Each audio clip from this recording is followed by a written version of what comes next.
Basag ang aking puso sa paanan ng altar ng San Agustin.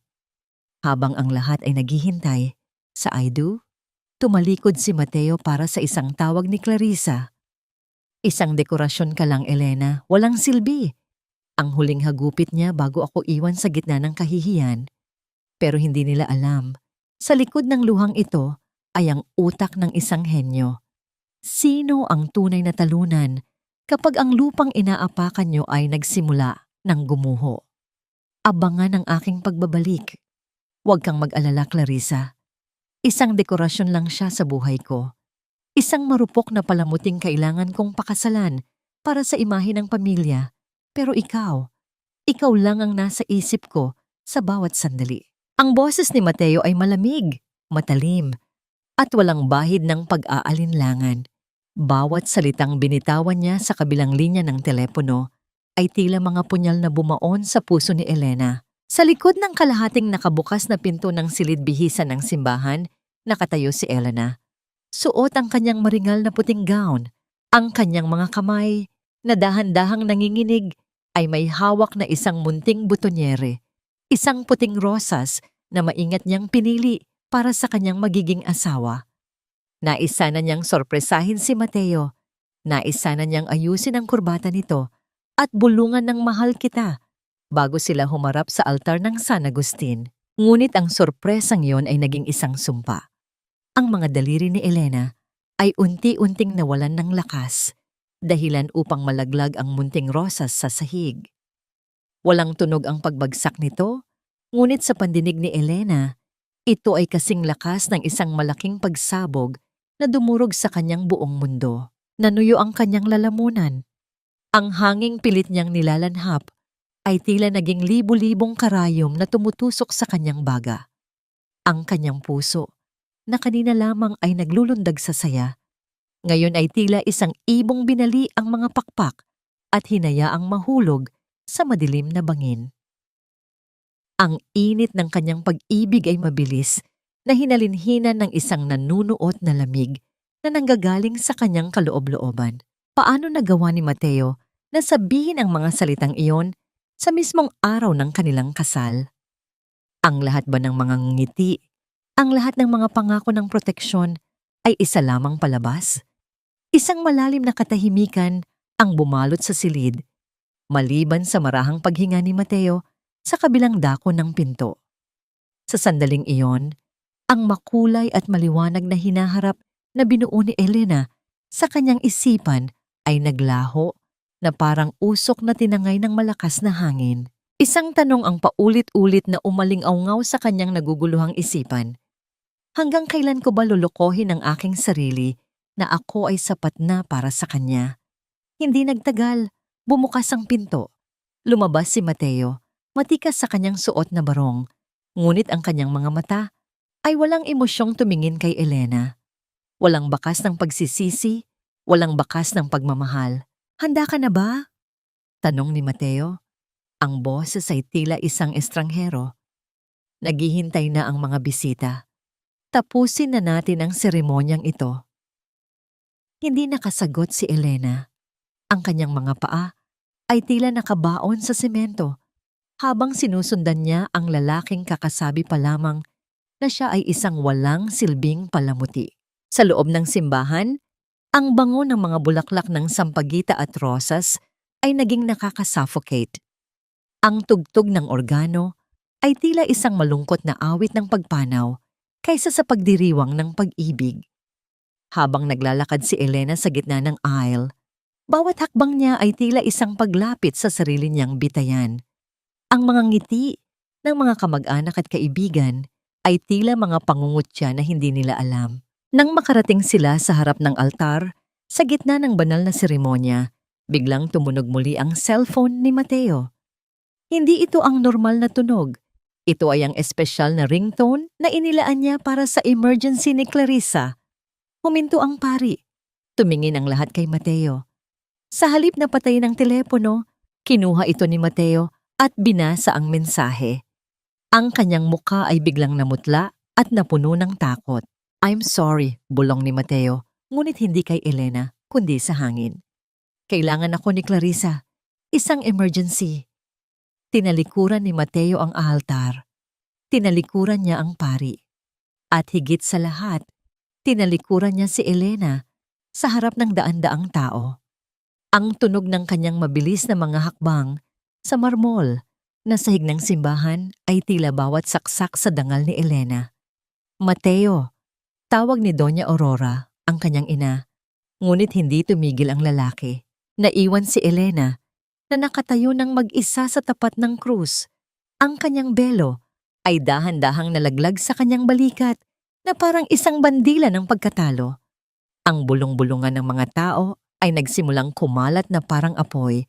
Mga salitang kawawa, iniwan, at kahihiyan ang tanging naririnig niya. Dahan-dahang lumingon si Elena sa direksyon kung saan lumabas ang kanyang asawa. Doon, sa gitna ng malaking pinto ng simbahan, nakita niya ang isang anino ng babaeng nakatayo sa malayo. May suot na mapanuyang ng ngiti bago ito tuluyang maglaho kasama si Mateo. Hindi na lumuha si Elena sa harap ng madla. Ang sakit ay masyadong malalim para sa mga luha. Sa halip, dahan-dahan niyang hinubad ang kanyang engagement ring at tinitigan ito. Ang brilyanteng dati ay simbolo ng pag-asa. Ngayon ay isa na lamang piraso ng malamig na bato. Sa labas ng simbahan, ang langit na kanina ay asul ay biglang nagdilim. Ang mga unang patak ng ulan ay nagsimulang bumagsak. Tila nakikiramay sa isang babaeng namatay ang kaluluwa sa mismong araw na dapat ay simula ng kanyang buhay. Pumunta si Elena sa basurahan sa gilid ng simbahan at doon, nang walang pag-aalinlangan, binitiwan niya ang singsing. Ang tunog ng pagtama nito sa lata ay ang huling hudyat ng kanyang pagkagapi bilang Elena na martir. Ngunit sa gitna ng kanyang pagkawasak, isang kakaibang liwanag ang kumislap sa kanyang mga mata. Isang desisyon ang nabuo sa katahimikan ng kanyang pagdurusa. Kung dekorasyon lamang ang tingin nila sa kanya, ipakikita niya kung gaano kadelikado ang isang palamuting gawa sa matalas na kristal. Huwag mong dungisan ang sahig ng pamamahay na ito ng iyong mga luha, Elena. Wala ka ng puwang dito mula nang talikuran ka ng anak ko sa harap ng Diyos. Ang tinig ni Doña Aurora ay kasing talas ng isang labaha. Pumuputol sa anumang natitirang hibla ng pag-asa sa puso ni Elena. Nakatayo ang matandang babae sa gitna ng marangyang sala. Ang kanyang mga kamay ay nakahalukip-kip habang ang kanyang mga mata ay puno ng pandidiri sa basang-basa at maduming wedding gown ni Elena. Kakarating pa lamang ni Elena mula sa simbahan. Ang ulan sa labas ay tila walang balak tumigil, gaya ng agos ng sakit sa kanyang dibdib. Hindi siya makapaniwala na sa halip na yakap at pag-unawa, ang kanyang biyenan pa ang unang magpaparamdam sa kanya na siya ay isang malaking pagkakamali. "Mano po, Mama?" Dahan-dahang lumapit si Elena. Ang kanyang boses ay nanginginig. Sinusubukang abutin ang kamay ng matanda para sa isang tradisyonal na paggalang. Ngunit mabilis na binawi ni Doña Aurora ang kanyang kamay. Tila ba ayaw niyang mahawakan ng isang sumpa. "Huwag mo akong tawaging Mama. Isang malaking kahihiyan ang dinala mo sa pamilyang ito. Kung sapat kang babae para kay Mateo, hindi siya aalis sa tabi mo para hanapin si Clarissa. Ang katotohanan ay ito. Isa kang pabigat, Elena. Isang babaeng walang silbi, kundi ang magmukhang kawawa." Ang bawat salita ay tila isang sampal na nagpamanhid sa pisngi ni Elena. Gusto niyang sumigaw. Gusto niyang sabihin na siya ang biktima rito, na siya ang iniwan at ipinagpalit. Ngunit ang kanyang edukasyon at ang pangakong binitawan niya sa kanyang yumaong ina na maging isang mabuting asawa at mapagpakumbabang tao ang nagpatahimik sa kanya. Dahan-dahang tumalikod si Elena at umakyat sa itaas, sa silid na dapat sana ay magiging saksi ng kanilang unang gabi bilang mag-asawa. Ang amoy ng mamahaling pabango ni Mateo ay nakalutang pa rin sa hangin. Isang malupit na paalala ng presensya ng lalaking dumurog sa kanya. Binuksan niya ang kanyang aparador. Doon, sa ilalim ng mga tumpok ng damit na binili para sa kanya ni Mateo, mga damit na kailanman ay hindi niya naging komportable dahil masyadong magarbo, ay ang kanyang lumang bag. Isang simpleng backpack na naglalaman ng kanyang mga gamit sa geolohiya, ang kanyang compass, ang kanyang magnifying lens, at ang mga lumang notebook na puno ng mga technical na obserbasyon tungkol sa kailaliman ng lupa. Ito ang tunay na Elena. Ito ang V na pilit niyang itinago sa loob ng 2 taon para lamang maging isang ideal na asawa. Bago siya tuluyang lumisan, dumaan si Elena sa kusina. Sa gitna ng kanyang nagdurugong puso, may isang bahagi ng kanyang pagkatao ang nais mag-iwan ng isang huling alaala. Sinindihan niya ang kalan. Sa katahimikan ng gabi, ang tunog ng kumukulong sabaw ng sinigang ay naging tanging musika sa loob ng bahay. Maingat niyang hiniwa ang mga sangkap. Bawat hiwa ay tila isang paghiwalay sa kanyang nakaraan. Ang asim ng sampalok ay humalo sa alat ng kanyang mga luhang, hindi na niya napigilang pumatak sa sabaw. Ito ang paboritong luto ni Mateo. Isang huling serbisyo mula sa isang walang silbing asawa. Nang matapos, inilapag niya ang mangkok sa mesa, tinakpan ito ng maayos, at nag-iwan ng isang maliit na piraso ng papel sa tabi nito. Walang mahabang paliwanag, walang sumbat. 3 salita lamang ang nakasulat sa Tagalog na tila isang huling hininga.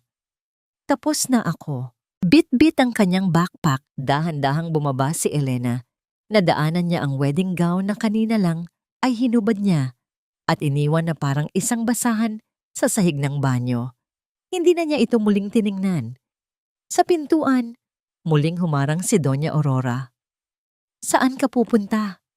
Huwag mong isiping makakakuha ka ng kahit isang sentimo sa pamilyang ito pagkatapos mong umalis. Tumingin si Elena nang diretso sa mga mata ng matanda.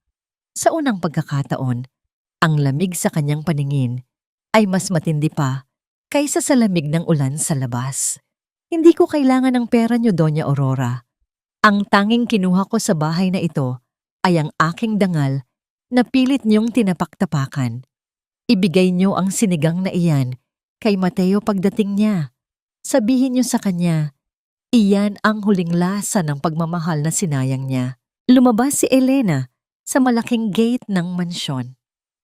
Ang bawat hakbang niya palayo ay tila isang pagtanggal ng mabigat na kadena sa kanyang mga paa.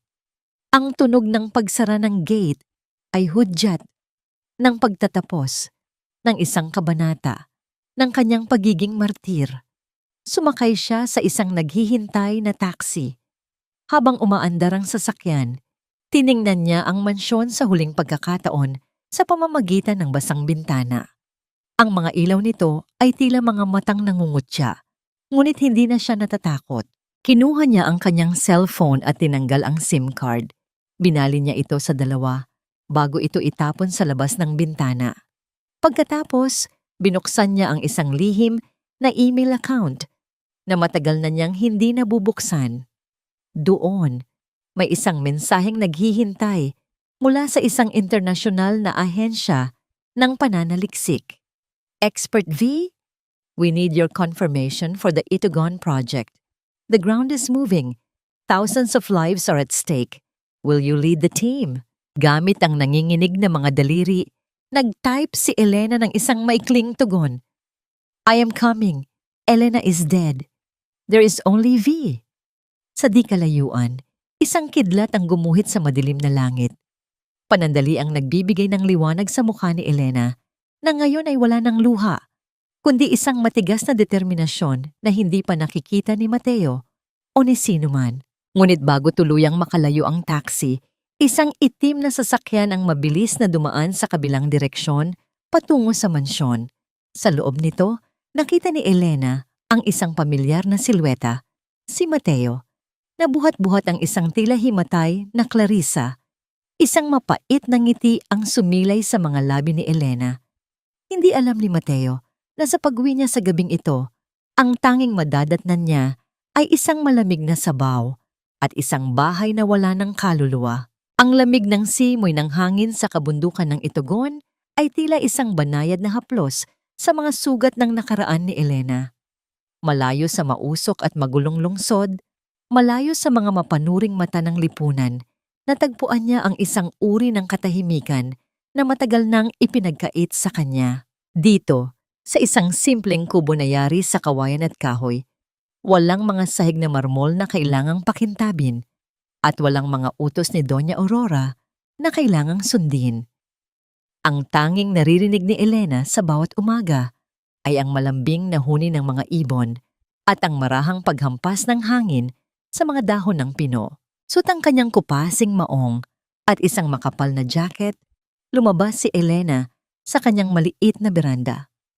Hawak niya ang isang tasang mainit na kape. Ang usok nito ay sumasabay sa manipis na fog na bumabalot sa paligid.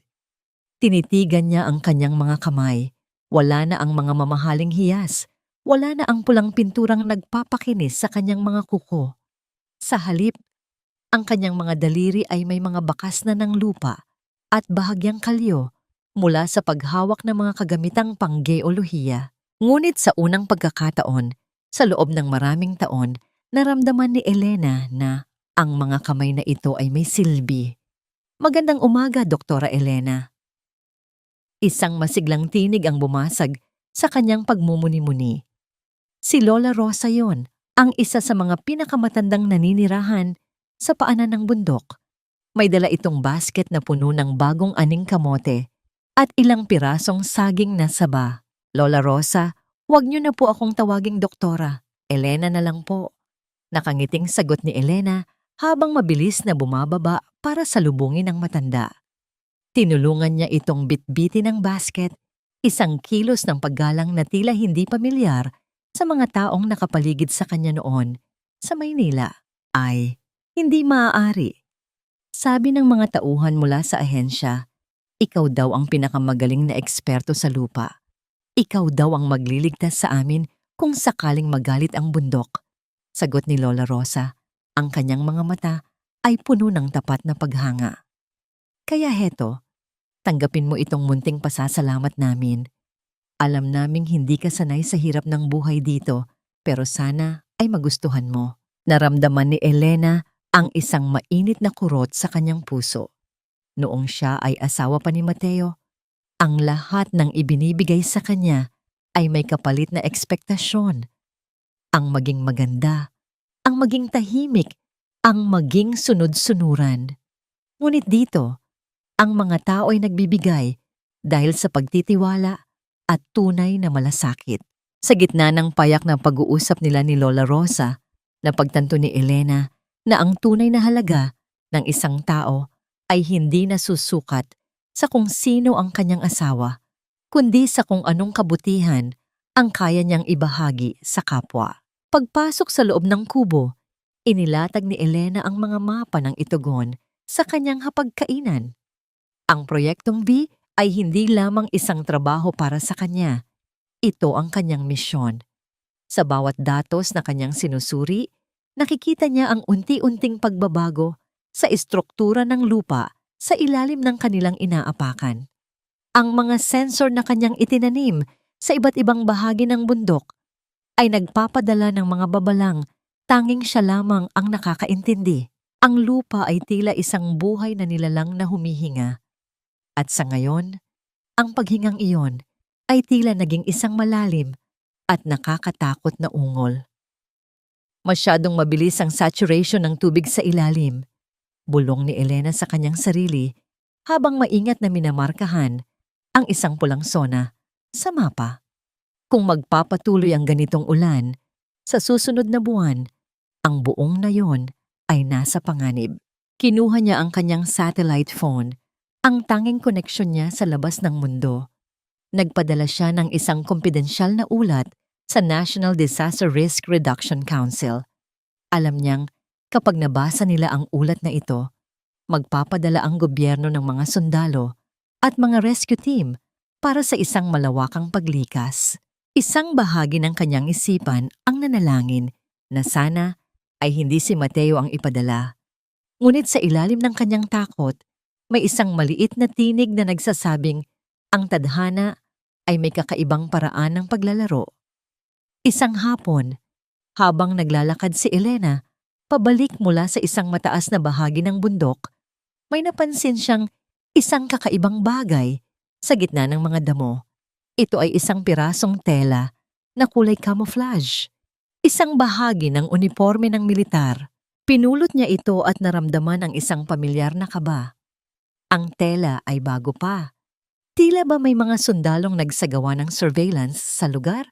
Kamakailan lamang nang hindi niya nalalaman sino ang mga ito at bakit sila narito nang walang pasabi sa kanya bilang lead expert ng proyekto. Nang gabing iyon, hindi mapakali si Elena. Ang bawat kaluskos ng mga sanga sa labas ng kanyang kubo ay tila naging boses ng nakaraan na tumatawag sa kanya. Binuksan niya ang kanyang notebook at isinulat ang isang pangungusap na naglalarawan sa kanyang nararamdaman. Ang bundok ay nagbabago at ang aking mundo ay muling gumuguho. Biglang tumunog ang kanyang satellite phone, isang tawag mula sa Maynila. V, kailangan mong maghanda. Ang advance team ng military ay papunta na riyan bukas ng umaga. Sila ang magsisilbing security mo habang ginagawa ang huling assessment bago ang forced evacuation. Ang namumuno sa operasyon ay si Colonel Mateo Valeriano. Ang pangalang iyon ay tila isang kidlat na tumama sa gitna ng katahimikan ng gabi. Ang kamay ni Elena ay nanigas sa pagkakahawak sa phone. Ang bawat alaala ng kahihiyan sa simbahan, ang bawat sampal ng mga salita ni Doña Aurora, at ang imahe ni Mateo na tumatalikod sa kanya ay bumalik na parang isang malaking agos ng tubig. V? Nariyan ka pa ba? Tanong ng boses sa kabilang linya. Dahan-dahang huminga ng malalim si Elena. Ang kanyang mga mata, na dati ay puno ng lungkot, ay nagningning sa isang uri ng katatagan na hinubog ng sapat na panahon at katahimikan. Nariyan pa ako. Maikli at malamig niyang sagot. Sabihin mo sa kanila, tatanggapin ko ang team. Pero sabihin mo rin kay Colonel Valeriano, wala siyang makikilalang Elena rito. Ang narito ay ang hepe ng proyektong ito at bawat utos ko ay batas. Ibinaba niya ang phone at tinitigan ang kanyang refleksyon sa madilim na bintana. Ang babaeng nakikita niya ay hindi na ang dekorasyong marupok. Siya na ang bundok, matatag, tahimik, at handang humarap sa anumang unos. Sa labas, ang unang patak ng ulan ay nagsimulang tumama sa bubong na yari sa pawid na lumilikha ng isang mabigat na ritmo sa katahimikan. Isang babala na ang panahon ng pagtatago ay tapos na. Ano ba, Mateo? Bakit ba parang wala ka sa sarili mo? Masakit ang ulo ko, pero tila mas iniisip mo pa ang babaeng iyon na lumayas na. Ang boses ni Clarissa ay matinis at puno ng pagrereklamo. Bumasag sa katahimikan ng silid na dati ay puno ng kapayapaan. Nakahiga siya sa malambot na kama, may basang tuwalya sa noo, habang si Mateo ay nakatayo sa harap ng bintana, nakatingin sa malayo kung saan ang ulan ay patuloy na bumubuhos. 2 linggo na ang lumipas mula ng gabing iwan sila ni Elena. 2 linggo na ring tila nawala ng direksyon ang buhay sa loob ng mansyon ng mga Valeriano. Nagpapahinga ka naman na, Clarissa. Sinabi ng doktor na wala namang malalang problema sa puso mo. Kailangan mo lang daw bawasan ng stress. Malamig na sagot ni Mateo nang hindi lumilingon. At paano ako hindi mai-stress? Ang mga katulong na kinuha ni Mama ay napakabagal. Hindi nila alam kung paano ihanda ang gamot ko. Hindi nila alam kung anong gusto kong kainin. Noon, kahit paano, ay may gumagawa ng lahat. Hindi na tinapos ni Mateo ang pakikinig. Lumabas siya ng silid at naglakad patungo sa kusina. Sa bawat sulok ng bahay tila may multo ni Elena na nagmamasid sa kanya. Nakikita niya ito sa malinis na mga kurtina, sa maayos na pagkakadisplay ng mga antik na florera, at sa bawat detalyeng dati ay hindi niya pinapansin dahil itinuturing niyang obligasyon lamang iyon ng isang asawa. Binuksan niya ang refrigerator at nakita ang isang mangkok na may takip. Ito ang sinigang na iniwan ni Elena noong gabing umalis ito. Sa loob ng 2 linggo, hindi ito ipinatapon ni Mateo kahit na alam niyang maaari itong mapanis. Ininit niya ang sabaw. Ang tunog ng asul na apoy mula sa kalan ay tila isang mahinang bulong sa gitna ng gabi. Nang maluto, dahan-dahan niyang tinikman ang sabaw. Ang asim nito ay humagupit sa kanyang dila at ang alat ay tila sumuot sa kanyang lalamunan hanggang sa kanyang puso. Ito ang huling lasa ng pag-ibig ni Elena. Isang pag-ibig na binaliwala niya, tinapak-tapakan at ipinagpalit sa isang pananagutang puno ng kasinungalingan. Bakit mo ginawa ito, Elena? Bulong ni Mateo sa kanyang sarili. Ang kanyang mga mata ay nanunuyo at ang kanyang dibdib ay tila pinipiga ng isang malaking kamay. Bakit ka umalis nang walang pasabi? Bakit mo ako iniwan sa gitna ng gulong ito? Ngunit sa kaibuturan ng kanyang pagkatao, alam ni Mateo ang sagot. Iniwan siya ni Elena dahil siya ang unang nang iwan. Iniwan siya ni Elena dahil pinili niyang maging bulag sa harap ng katotohanan. Pumasok sa kusina si Doña Aurora. Suot ang kanyang mamahaling robe. Mateo, bakit ka kumakain ng tira-tirang pagkain? Ipatapon mo na yan sa mga aso. Bukas ay kukuha tayo ng bagong chef mula sa isang sikat na hotel. Hindi na kailangan, ma. Matigas na sagot ni Mateo habang inilalapag ang kutsara. Ang tunog ng metal na tumama sa porselana ay naging hudyat ng kanyang namumuong galit. Walang chef ang makakagaya sa lasa ng pag-aalaga ni Elena. At iyan ang katotohanang ayaw nating tanggapin na tinapon natin ang kaisa-isang tao na tunay na nagmamahal sa pamilyang ito nang walang hinihinging kapalit. Aba, at nagiging madrama ka na ngayon? Huwag mong kalimutan, Mateo, ang babaeng yon ay isang hamak na geologist lang, isang taong walang pangalan sa lipunan. Si Clarissa ang kailangan mo para sa iyong karera, pagtatanggol ng matanda.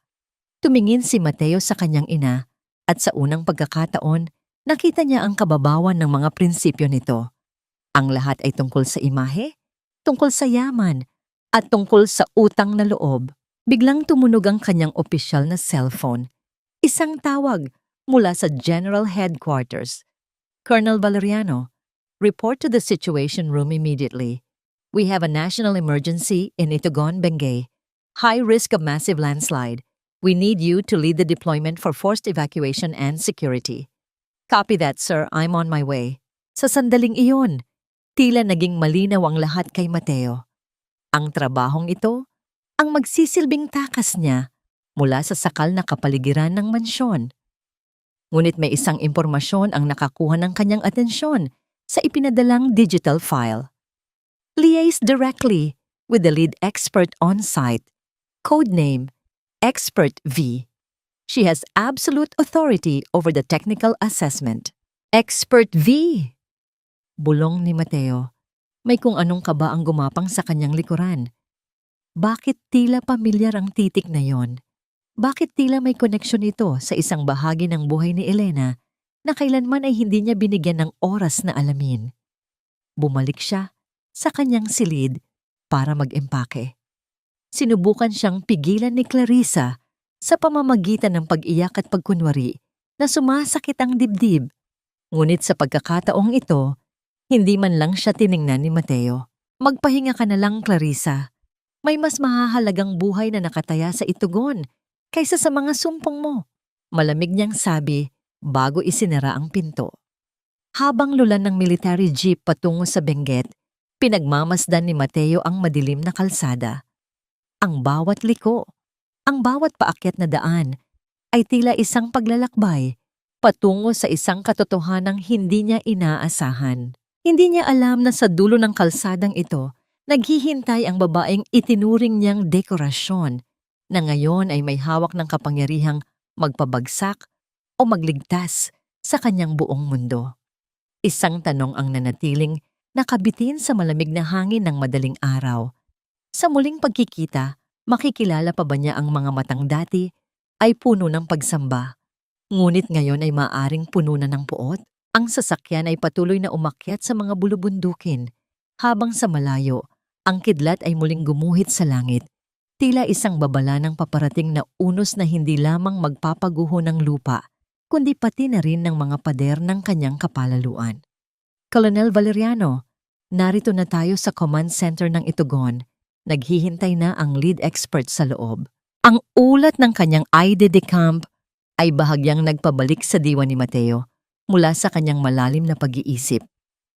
Bumaba siya mula sa military jeep at agad na sumalubong sa kanya ang malamig at basang hangin ng Benguet. Ang putik sa paligid ay makapal at ang amoy ng basang lupa at mga dahon ng pino ay tila lalong nagpabigat sa kanyang pakiramdam. Sa gitna ng masukal na bahagi ng bundok, nakatayo ang isang pansamantalang istruktura na yari sa light materials, ngunit puno ng mga high-tech na kagamitan at mga monitor. Ito ang utak ng buong operasyon. Inayos ni Mateo ang kanyang beret at naglakad ng may awtoridad patungo sa loob. Ang kanyang mga sundalo ay sumunod sa kanya. Ang tunog ng kanilang mabibigat na combat boots sa kahoy na sahig ay lumikha ng isang seryosong ritmo sa loob ng tahimik na silid. Nasaan ang expert V? Tanong ni Mateo. Ang kanyang boses ay malamig at puno ng disiplina. Mula sa likod ng isang malaking monitor na puno ng mga graph at seismic readings, isang babae ang dahan-dahang tumayo. Nakasuot ito ng itim na tactical vest sa ibabaw ng isang simpleng flannel shirt. May suot na salamin at ang buhok ay maayos na nakatali sa isang mahigpit na bun. Nang humarap ang babae, tila tumigil ang pag-ikot ng mundo para kay Mateo. Ang hangin sa loob ng silid ay tila naglaho at ang kanyang puso ay nagbigay ng isang malakas na pintig na tila gustong kumawala sa kanyang dibdib. Elena, ang pangalan ay lumabas sa kanyang mga labi bilang isang mahinang bulong, puno ng hindi makapaniwalang pagkagulat. Ang mga mata ni Mateo ay nanlaki. Tinititigan ang babaeng nasa harap niya. Ito ang babaeng iniwan niya sa altar. Ito ang babaeng tinawag niyang marupok na dekorasyon. Ngunit ang babaeng nakatayo sa harap niya ngayon ay may mga matang tila gawa sa matigas na obsidian, malamig, matalim, at walang kahit anong bakas ng dati nitong pagsamba sa kanya. Hindi man lang kumurap ang babae. Walang gulat, walang galit, at higit sa lahat, walang emosyon. Colonel Valeriano, ikaw pala ang ipinadala ng military. Ang boses nito ay formal, professional, at nakakasindak sa sobrang lamig. Pero bago ang lahat, ituwid natin ang iyong pagkakamali. Sa loob ng command center na ito, wala kang kilalang Elena.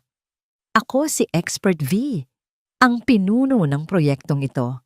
At ayon sa protocol ng NDRRMC, ikaw at ang iyong mga tauhan ay nasa ilalim ng aking teknikal na direksyon. Elena, anong ibig sabihin nito? Bakit ka narito? Bakit hindi mo sinabi sa akin na... Nauutal si Mateo, isang bagay na kailanman ay hindi nangyari sa harap ng kanyang mga subordinates. Colonel! Pagputol ni Elena, ang kanyang tinig ay tumalas na parang isang latigo. Hindi tayo narito para magbalik tanaw sa iyong mga pagkukulang bilang asawa. Narito tayo dahil ang bundok na ito ay maaaring gumuho sa loob ng susunod na 48 oras. Libu-libong buhay ang nakataya. Kung ang layunin mo rito ay ang magdrama, maaari ka nang bumalik sa Maynila at asikasuhin ang iyong emergency kasama ang iyong pamilya. Ang mga sundalo ni Mateo ay nagkatinginan, nagtataka sa tensyong namumuo sa pagitan ng kanilang kolonel at ng misteryosong eksperto. Ramdam ni Mateo ang init na umaakyat sa kanyang leeg. Isang halong kahihiyan at paghanga na hindi niya maipaliwanag. Lumapit si Elena sa isang malaking digital map at itinuro ang isang bahagi ng bundok. Ang kanyang bawat kilos ay puno ng tiwala sa sarili. Bawat salita ay may bigat ng karunungan. Narito ang mga fracture lines. Ang saturation ng tubig ay nasa critical level na. Cornell, kailangan kong mag-deploy ang iyong mga tao ng karagdagang sensor sa Zone 4 bago magdilim. Mapanganib ang terrain, pero kailangan ko ng tumpak na datos para malaman kung kailan natin sisimulan ang forced evacuation. Tinitigan ni Mateo ang kamay ni Elena habang itinuturo nito ang mapa. Wala na roon ang kanyang singsing. Sa halip, may mga gasgas at maliliit na sugat ang kanyang mga daliri. Mga sugat na nakuha sa tunay na pagtatrabaho sa field. Panganib. Elena, hindi mo pwedeng iutos iyan. Masyadong malakas ang ulan. Baka matrap ang mga tao ko sa Zone 4. Pagtutol ni Mateo, sinusubukang bawiin ang kanyang autoridad. Dahan-dahang itinaas ni Elena ang kanyang paningin. Sa sandaling iyon, ang lamig ng kanyang titig ay tila nagpatahimik sa lahat ng tunog sa paligid, pati na ang tunog ng ulan sa bubong. Colonel Valeriano, sa loob ng 2 taon, tinuruan mo ako na ang damdamin ay walang puwang sa mahahalagang desisyon. Ngayon, ginagamit ko lang ang leksyong itinuro mo. Hindi ko kailangan ng iyong proteksyon para sa aking sarili. Kailangan ko ang iyong kooperasyon para sa bayang ito. Kung hindi mo kayang gawin ang utos ko, humanap ka ng ibang kolonel na may tapang na harapin ang putik. Tinalikuran siya ni Elena at nagsimulang makipag-usap sa kanyang mga teknisyan sa radyo. Tila ba si Mateo ay isa lamang hindi importanteng bahagi ng dekorasyon sa silid? Naiwan si Mateo na nakatayo. Ang kanyang mga kamao ay nakakuyom sa kanyang gilid. Ang sakit ng katotohanan ay mas matindi pa kaysa sa anumang sugat sa gera. Ang babaeng dati ay hindi makatingin sa kanya ng diretsyo. Ngayon ay hindi man lang siya magawang tingnan bilang isang mahalagang tao. Sa labas, ang tunog ng isang malakas na kulog ay gumaralgal sa kalangitan, tila isang babala na ang tunay na unos ay hindi pa nagsisimula. Si Mateo ay lumabas ng silid. Ang kanyang puso ay nagkakagulo sa gitna ng galit, pagsisisi at isang kakaibang uri ng pangungulila. Sa bawat patak ng ulan na tumatama sa kanyang mukha, naaalala niya ang sinabi ni Elena. Ipakikita ko kung gaano kadelikado ang isang palamuting gawa sa matalas na kristal. Ngayon, nasusugatan na siya. At ito ay simula pa lamang. Hindi asukal ang kailangan ko sa kape, Colonel. Ang kailangan ko ay ang resulta ng deployment sa Zone 4. Ang boses ni Elena ay hindi man lamang nagbago ng tono habang nananatiling nakatuon ang kanyang mga mata sa nagliliyab na pulang mga tuldok sa kanyang monitor. Nakatayo si Mateo sa kanyang tabi. Hawak ang isang umuusok na tasa ng kape na sinubukan niyang iabot sa kanya bilang isang munting pagtatangka na basagin ang makapal na pader ng yelo sa pagitan nila. Dahan-dahang ibinaba ni Mateo ang tasa sa gilid ng mesa. Ang tunog ng ceramic na tumama sa kahoy ay tila isang napakalakas na ingay sa gitna ng seryosong katahimikan ng command center. Tinitigan niya ang profile ng mukha ni Elena, ang talim ng kanyang panga, ang konsentrasyon sa kanyang mga mata, at ang paraan ng kanyang paghinga na tila kontroladong-kontrolado. Ito ang babaeng dati ay gumigising ng maaga para lamang ipagtimpla siya ng kape sa paraang gusto niya. Ito ang babaeng dati ay humihingi ng paumanhin kahit wala itong kasalanan. Ngayon, ni hindi man lamang nito magawang sulyapan ang tasa na dinala niya. The deployment is 80% complete, Expert V, sagot ni Mateo. Pilit na pinapanatili ang profesionalismo sa kanyang boses kahit na ang kanyang kaloob-looban ay tila binabaklas ng pagsisisi. Masyadong madulas ang daan. Ayaw kong ituloy ang huling 20% hanggat hindi tumitigil ang malakas na buhos ng ulan. Sa sandaling iyon, dahan-dahang lumingon si Elena. Ang kanyang mga mata, sa ilalim ng malamig na liwanag ng mga fluorescent lamp, ay tila mga salamin na nagpapakita ng lahat ng pagkakamali ni Mateo. Noon, Colonel, sinabi mo sa akin na sa giyera, walang puwang ang pag-aalinlangan, na ang bawat segundong sinasayang ay katumbas ng buhay ng mga tao. Paalala ni Elena, ang bawat salita ay may dalang pait ng nakaraan. Bakit ngayon ay tila naging maingat ka? Dahil ba ang buhay ng iyong mga sundalo ang nakataya? O dahil hindi mo matanggap na ang utos ay nanggagaling sa babaeng itinuring mong walang silbi? Elena, hindi iyan ang ibig kong sabihin. Hakbang ni Mateo palapit.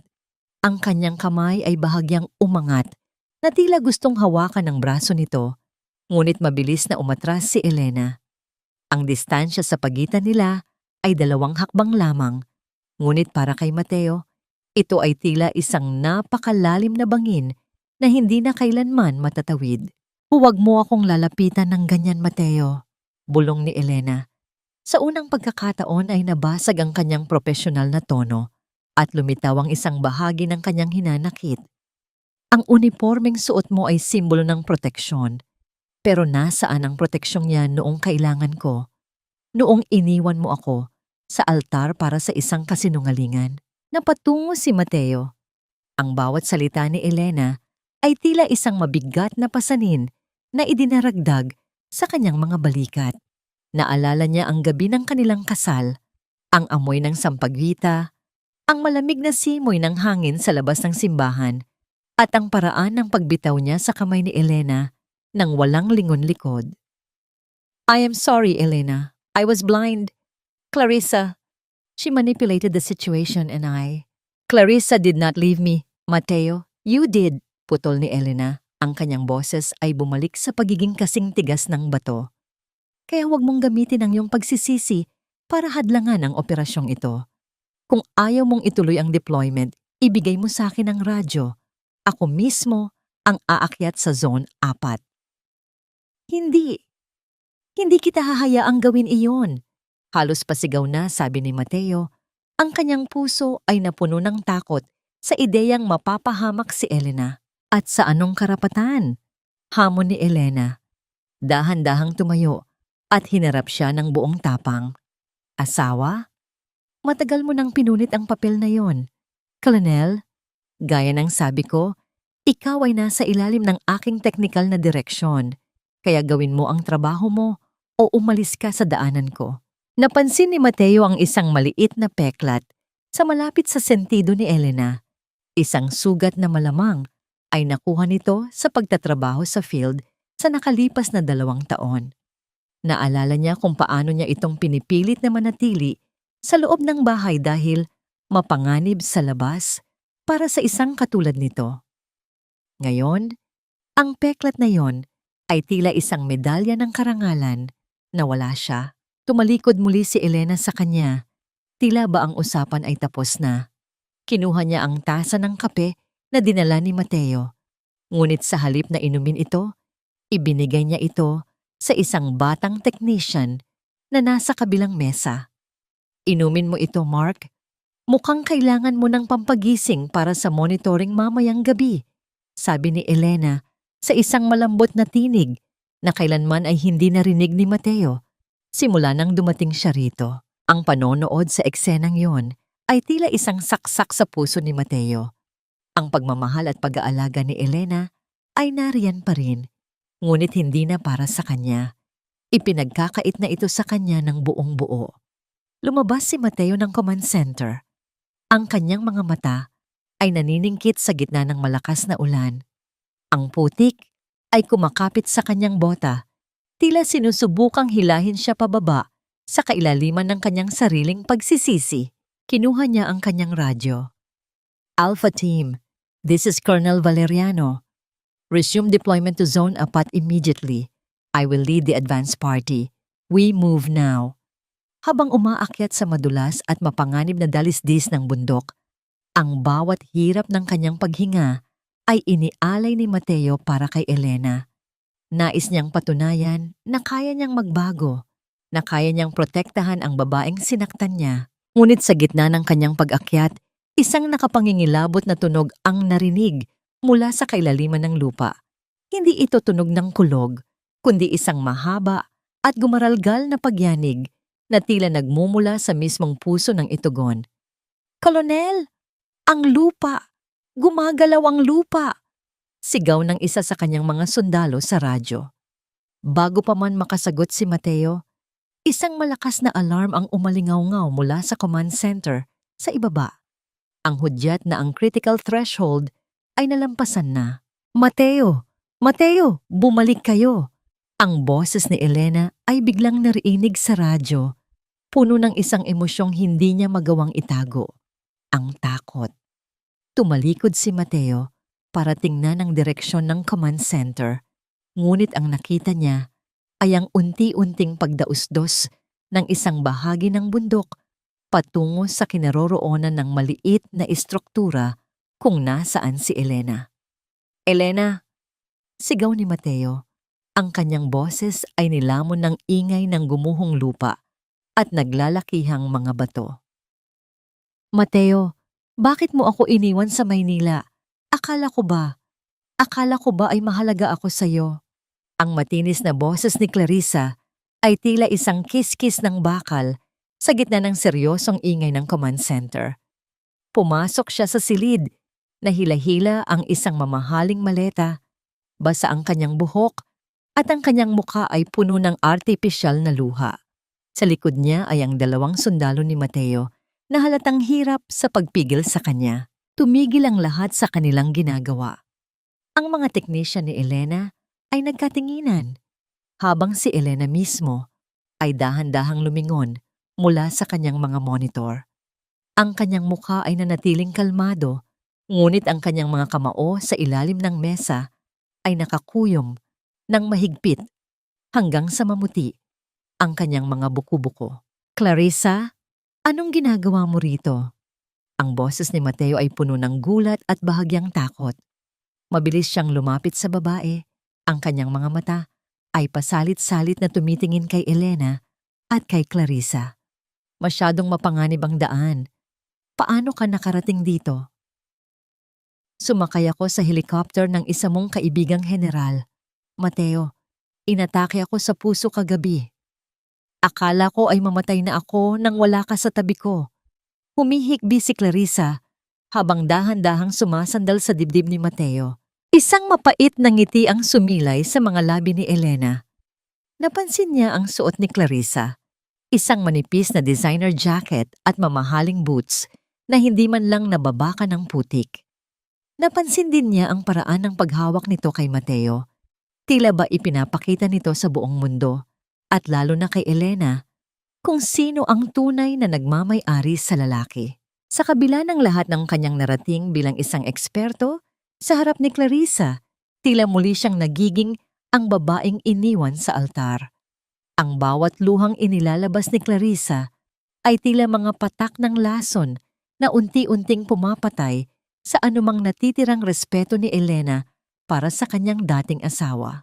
Colonel Valeriano, ang boses ni Elena ay bumasag sa dramang nagaganap. Ang command center na ito ay hindi isang daycare center o ospital. Kung hindi mo kayang kontrolin ang iyong pamilya, ilabas mo sila rito. Masyadong maselan ang mga kagamitan namin para sa iyong mga bisita. Elena, sandali lang. Kailangan lang niyang kumalma. Subok ni Mateo. Hindi, Mateo! Tingnan mo siya! Pagputol ni Clarissa, ang kanyang mga mata ay nagpapakita ng isang uri ng ningning na puno ng puot habang nakatingin kay Elena. Siya ang dahilan kung bakit ka nagkakaganyan. Siya ang sumisira sa atin. Mateo, masakit ang dibdib ko. Hindi ako makahinga. Dahan-dahang bumagsak si Clarissa sa sahig. Isang klasikong eksena ng fainting na napapanood sa mga teleserye. Agad siyang sinalo ni Mateo. Ang kanyang mukha ay puno ng pag-aalala na tila nakalimutan na ang lahat ng babalang ibinigay ni Elena tungkol sa gumagalaw na lupa. Mark, dalhin ang mga bata sa kabilang tent. Ipagpatuloy ang monitoring doon. Utos ni Elena sa kanyang mga tauhan. Ang kanyang boses ay malamig at puno ng awtoridad. Hindi niya binigyan ng kahit isang sulyap ang magkapares sa sahig. Nang mailabas na ang lahat, naiwan si Elena na nag-iisa sa gitna ng silid. Ang tanging naririnig ay ang mahinang tunog ng mga computer at ang malakas na buhos ng ulan sa labas. Lumapit siya sa bintana at tinitigan ang dilim. Ang bundok ay tila isang higanteng naghihintay na bumagsak habang ang mga tao sa loob ng kanyang buhay ay patuloy na naglalaro ng mga hiram na damdamin. Hanggang kailan ko ba hahayaang lasunin ng mga taong ito ang aking katahimikan? Bulong ni Elena sa hangin. Pagkalipas ng ilang oras, habang ang lahat ay tila natutulog na, lumabas si Elena para tingnan ang mga sensor sa malapit sa generator. Sa gitna ng kadiliman, narinig niya ang isang mahinang bulong mula sa likod ng malalaking kahon ng supply. Mame, sisiguraduhin kong magmumukha siyang palpak, Tita Aurora. Ang boses ni Clarissa ay wala ng bahid ng sakit o panghihina. Ito ay puno ng katusuhan. Kapag nasira ang mga kagamitan niya, sasabihin ko kay Mateo na kasalanan ni Elena kung bakit hindi nailigtas ang nayon.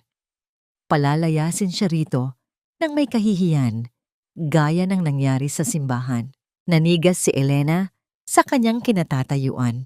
Ang kanyang puso ay tumibok ng mabilis, hindi dahil sa takot, kundi dahil sa isang matinding pagkamuhi na ngayon lang niya naramdaman.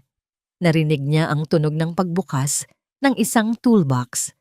Alam ni Clarissa kung nasaan ang mga main cables.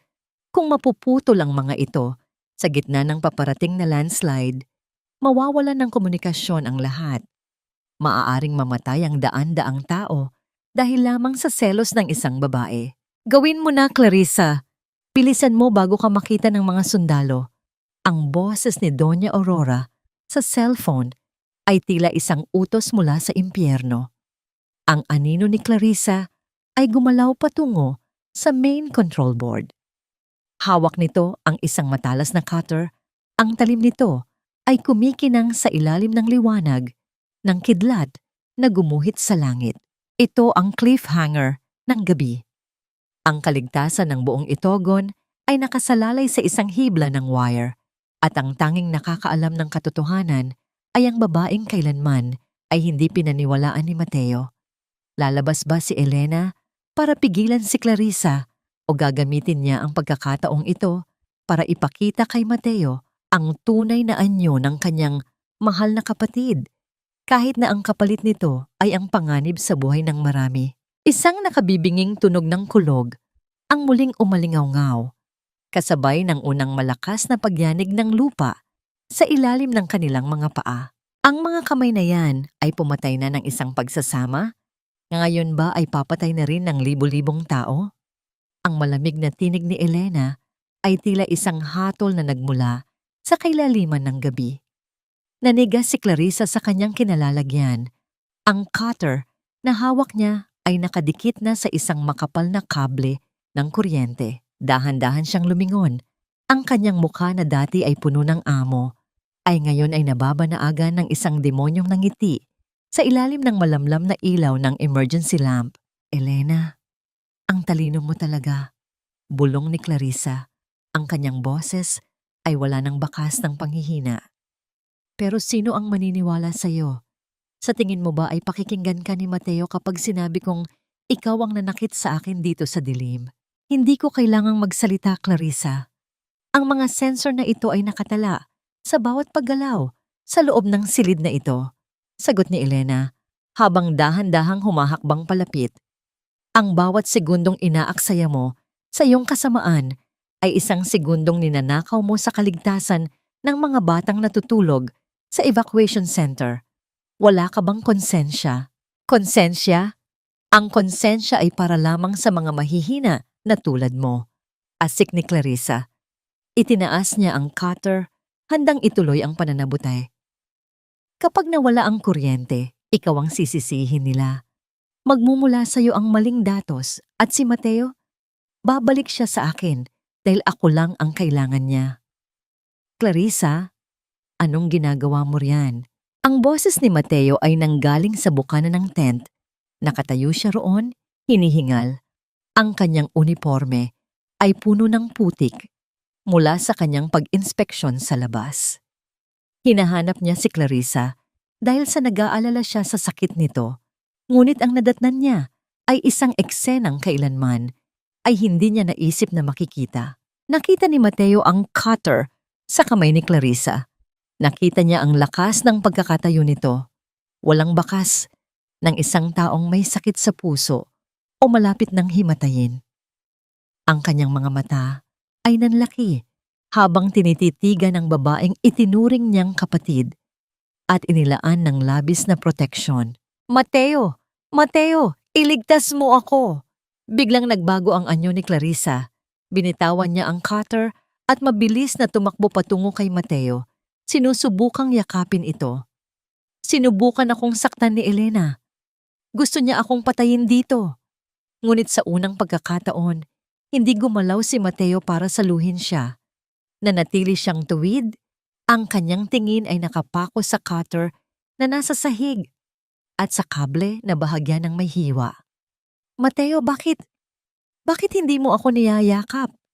Nanginginig na tanong ni Clarissa. Narinig ko ang lahat, Clarissa. Ang boses ni Mateo ay gumaralgal sa galit at matinding kabiguan. Narinig ko kung paano mo balak sirain ang mga kagamitan ni Elena.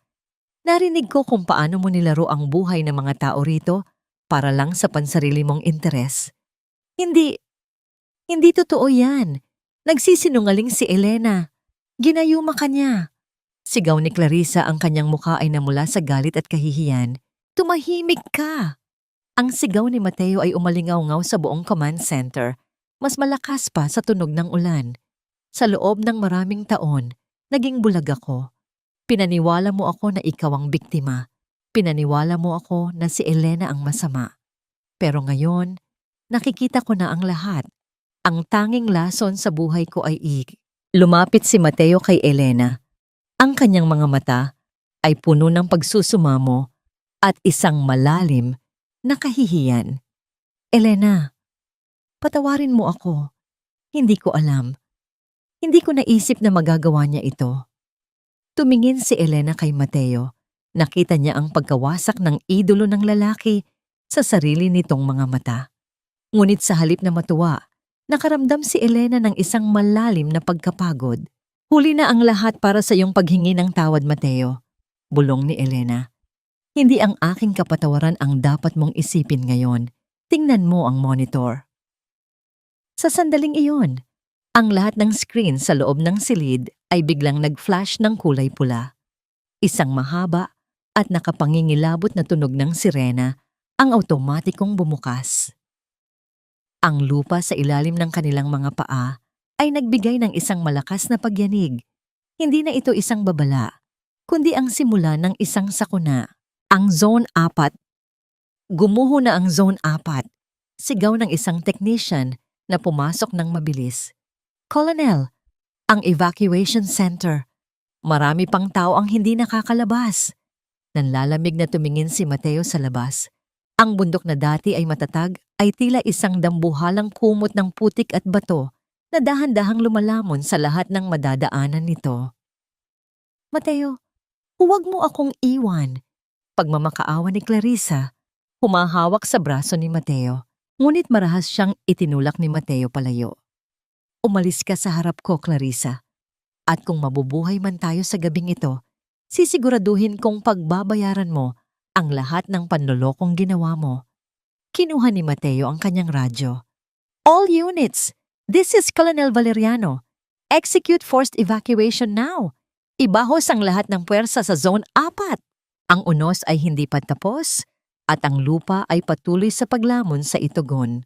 Kung ito na ang huling hininga ko, sana ay marinig mo ang tibok ng pusong ngayon lang natutong magmahal ng tama.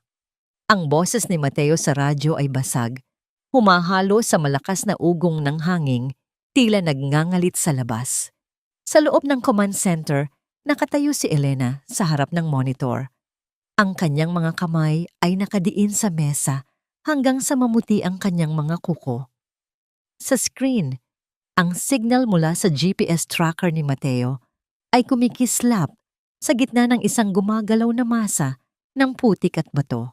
Mateo, huwag kang magsalita ng ganyan. Manatili kang gising. Magpadala ka ng coordinates ngayon din.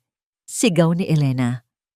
Ang kanyang boses, na dati ay puno ng yelo, ngayon ay nanginginig sa isang takot na hindi niya kayang itago. Sa labas, ang dilim ay ganap na lumamon sa itugon.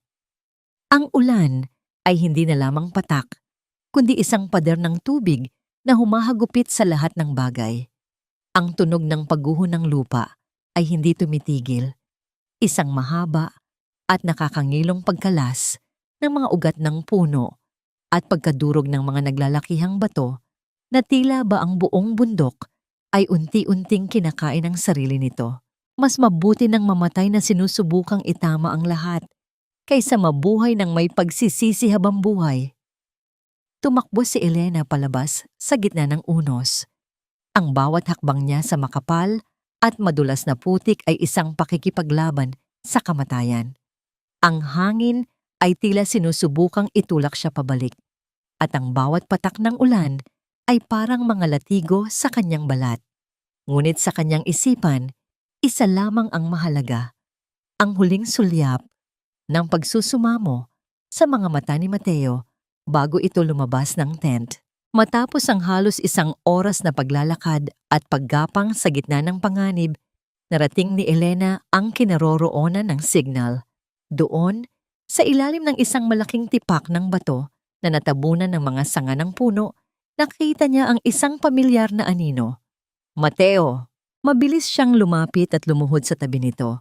Si Mateo ay namumutla, ang kanyang mukha ay puno ng sugat at putik, at ang kanyang binti ay talagang naipit sa ilalim ng mabigat na puno. Sa paligid nila, ang lupa ay patuloy pa ring gumagalaw ng bahagya. Isang babala na anumang sandali ay maaaring may sumunod na pagguho. Elena, bakit ka? Bakit ka pumunta rito? Pilit na ngumiti si Mateo, isang nangiting puno ng pait at pagmamahal. Sana ay hinayaan mo na lang ako. Karapat-dapat lang ako rito pagkatapos ng lahat ng ginawa ko sa iyo. Tumahimik ka, Mateo Valeriano, sabi ni Elena habang mabilis na sinusuri ang kanyang sugat. Hindi ko ito ginagawa para sa iyo. Ginagawa ko ito dahil hindi ko kayang panoorin ang isang taong namamatay na hindi man lang nakakarinig ng totoong patawad. Sa gitna ng panganib at ng nakakabingbing ingay ng kalikasan, hinawakan ni Mateo ang nanginginig na kamay ni Elena. Ang init ng kanilang mga palad sa gitna ng nagyayelong ulan ay tila naging tanging buhay sa paligid. Hindi nakasagot si Elena. Ang kanyang puso ay tila binabaklas at muling binubuo sa bawat salita ni Mateo. Sa sandaling iyon, ang kolonel na kinatatakutan ng marami ay isa na lamang lalaking humihingi ng kaligtasan para sa kanyang kaluluwa. Biglang isang nakakangilong tunog ng pagkabali ng mga puno ang narinig. Mula sa itaas ng dalisdis, isang bagong bugso ng landslide ang paparating. Elena, tumakbo ka na. Iwan mo na ako rito, sigaw ni Mateo. Pilit na itinutulak ang kamay ni Elena palayo. Hindi! Magkasama tayong lalabas dito. Pilit na hinila ni Elena ang isang piraso ng kahoy para gamiting lever sa pag-angat ng puno. Ngunit ang bigat nito ay hindi kakayanin ng isang tao lamang. Ang putik mula sa itaas ay nagsimula ng dumaloy pababa, tila isang dambuhalang itim na ahas na handang lumamon sa kanila. Elena, please, para sa akin mabuhay ka. Mateo pleaded, his tears mixing with the rain. Sa huling sandali, bago tuluyang humampas ang malaking masa ng lupa, nakakita si Elena ng isang maliit na puwang sa ilalim ng malaking bato, isang maliit na kuweba na maaring magsilbing pansamantalang silungan. Humawak ka sa akin ng mahigpit, sigaw ni Elena. Sa isang hindi maipaliwanag na lakas, hinila niya ang katawan ni Mateo patungo sa puwang na iyon habang ang malaking bulto ng lupa ay dumaan sa ibabaw nila, na nagbaon sa lahat ng bagay sa paligid sa ilalim ng katahimikan ng kamatayan. Naiwan silang dalawa sa loob ng madilim at masikip na espasyo. Ang tanging naririnig ay ang kanilang mabilis na paghinga at ang mabigat na tibok ng kanilang mga puso. Ang liwanag ng flashlight ni Elena ay unti-unti nang humihina. Mateo? Mahinang tawag ni Elena sa dilim. Nariyan pa ako, Elena. Nariyan pa ako. Ngunit sa kabila ng kanilang kaligtasan mula sa landslide, ang tubig sa loob ng maliit na kuwebang iyon ay nagsimulang tumaas ng mabilis. Sila ay natrap sa loob at ang hangin ay unti-unti nang nauubos. Huwag kang bibitiw, Mateo.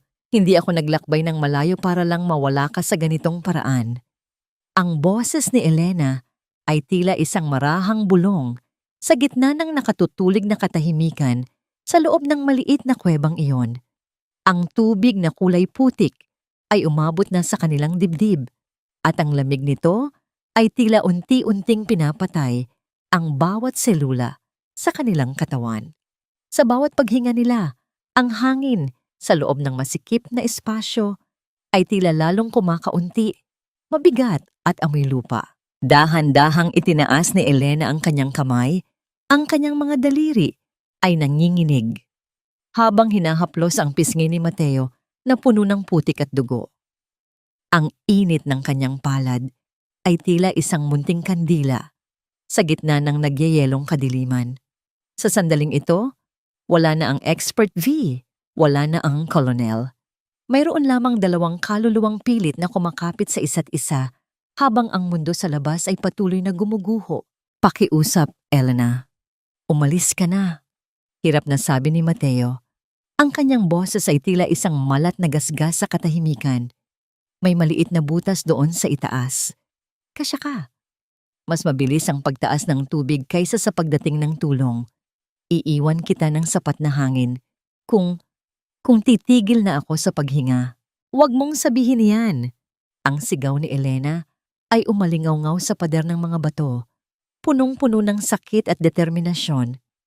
Hindi kita iniwan sa altar para lang iwan ka sa ilalim ng lupang ito. Kung mamamatay tayong magkasama, pero kung mabubuhay tayo dahil hindi tayo sumuko. Ang kabalintunaan ng kanilang sitwasyon ay tila isang mapait na biro ng tadhana. 2 taon nang nakalipas, si Elena ang nakikiusap para sa atensyon ni Mateo, habang ang lalaki ay abala sa pagprotekta sa iba. Ngayon, sa ilalim ng tontoneladang lupa at bato, ang tanging misyon ni Mateo ay ang iligtas ang babaeng minsan niyang itinuring na pabigat. Isang malakas na pagyanig ang muling yumanig sa loob ng kuweba. Ang tunog ng pagkabali ng mga bato ay tila isang dambuhalang nilalang na pilit silang dinudurog. Isang malaking tipak ng bato ang nalaglag mula sa kisame ng kuweba. Muntik nang tumama sa ulo ni Elena kung hindi siya mabilis na hinila ni Mateo patungo sa kanyang dibdib. Sa gitna ng bingit ng kamatayan, naramdaman ni Elena ang malakas at mabilis na tibok ng puso ni Mateo sa kanyang pisngi. Ang bango ng pawis, putik, at ang pamilyar na amoy ni Mateo ay tila naging kaisa-isang bagay na totoo sa mundo. Elena, mahal kita, bulong ni Mateo, ang kanyang mga labi ay nakadikit sa noo ni Elena. Ngayon ko lang naintindihan kung gaano ako naging mahirap dahil wala ang pagmamahal mo sa tabi ko. Kung bibigyan ako ng Diyos ng isa pang pagkakataon, kahit isang araw lang, ibubuhos ko ang lahat para maging karapat-dapat sa iyo.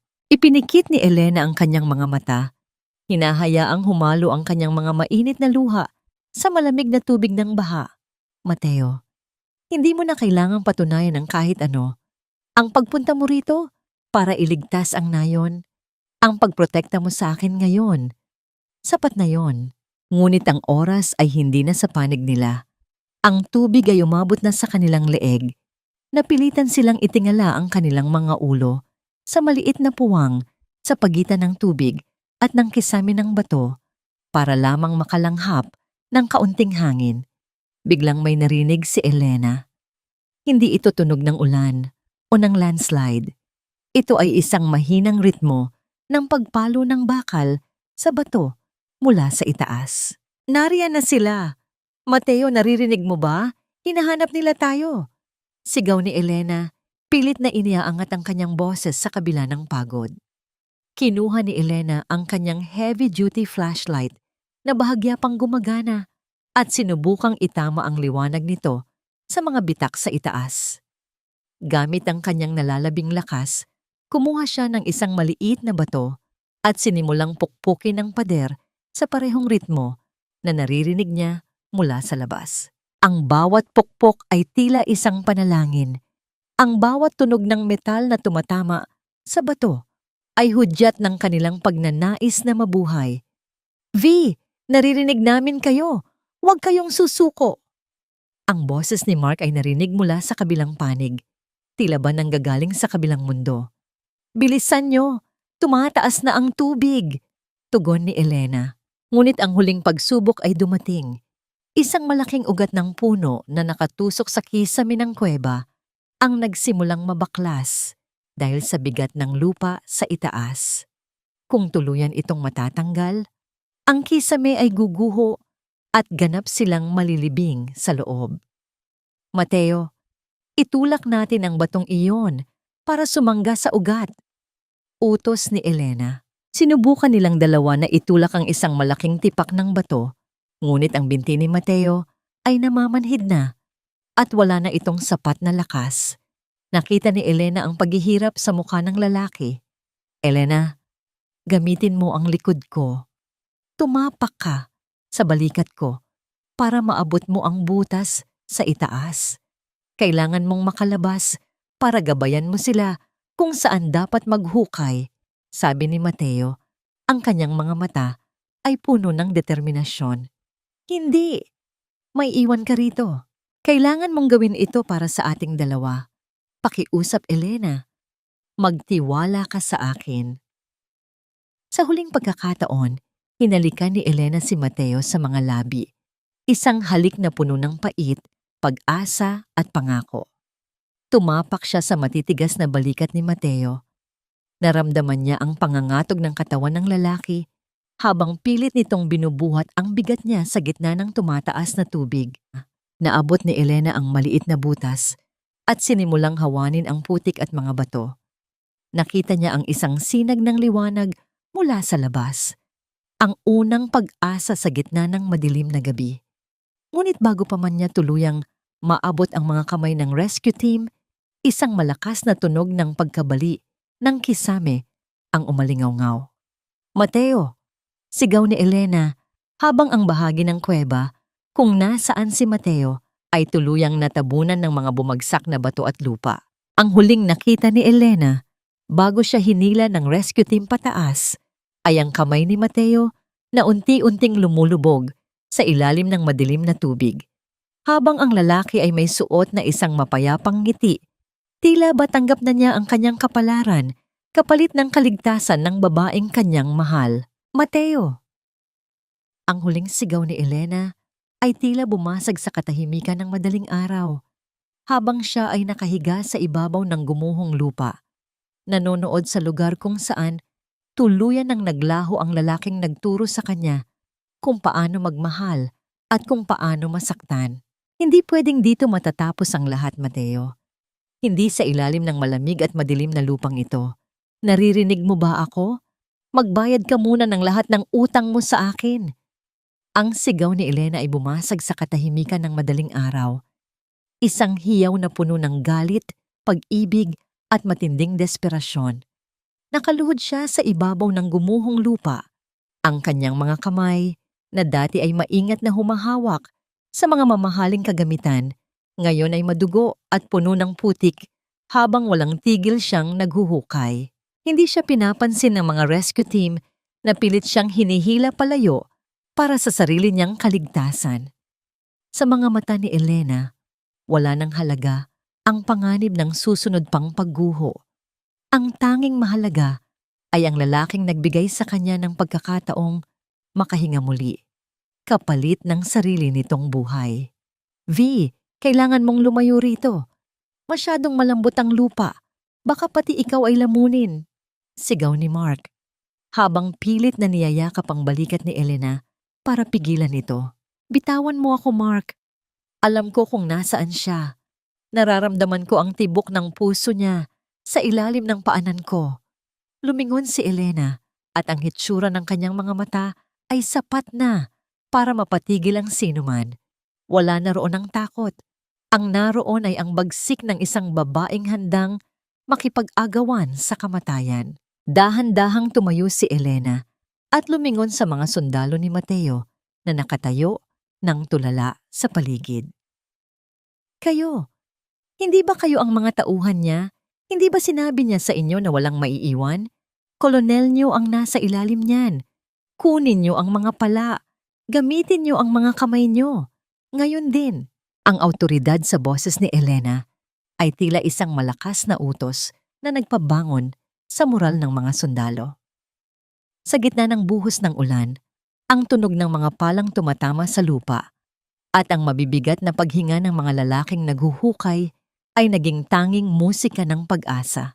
Ginamit ni Elena ang kanyang kaalaman bilang isang geologist. Hindi siya naghuhukay ng walang direksyon. Pinagmasdan niya ang daloy ng putik at ang posisyon ng mga naglalakihang bato. Dito kayo maghukay sa ilalim ng malaking ugat na ito.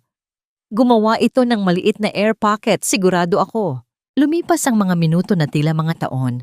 Bawat tipak ng bato na naalis ay tila isang tinik na nabubunot sa dibdib ni Elena. Ang kanyang mga kuko ay sira-sira na at ang dugo ay humahalo sa itim na putik. Ngunit hindi siya tumigil. Ang bawat galaw niya ay tila isang panalangin na paulit-ulit na binibigkas sa kanyang isipan. Sige pa, kaunti na lang. Sigaw ng isang sundalo. Isang piraso ng telang camouflage ang biglang lumitaw sa gitna ng putik. Ang puso ni Elena ay tila tumigil sa pagtibok. Mabilis niyang ginamit ang kanyang mga kamay para hawanin ang huling sapi ng lupa. Doon, nakita niya ang maputlang mukha ni Mateo. Ang kanyang mga mata ay nakapikit at ang kanyang labi ay kulay asul na dahil sa tindi ng lamig at kawalan ng hangin. Mateo, mabilis nilang inangat ang katawan ng lalaki. Si Mateo ay tila isang malamig na ribulto, walang malay at hindi humihinga. Inilatag siya sa isang tuyong bahagi ng lupa sa ilalim ng isang pansamantalang tolda. Agad na lumuhod si Elena sa tabi nito. Sinimulan niyang isagawa ang CPR. Huwag kang bibitiw. Mateo, pakiusap.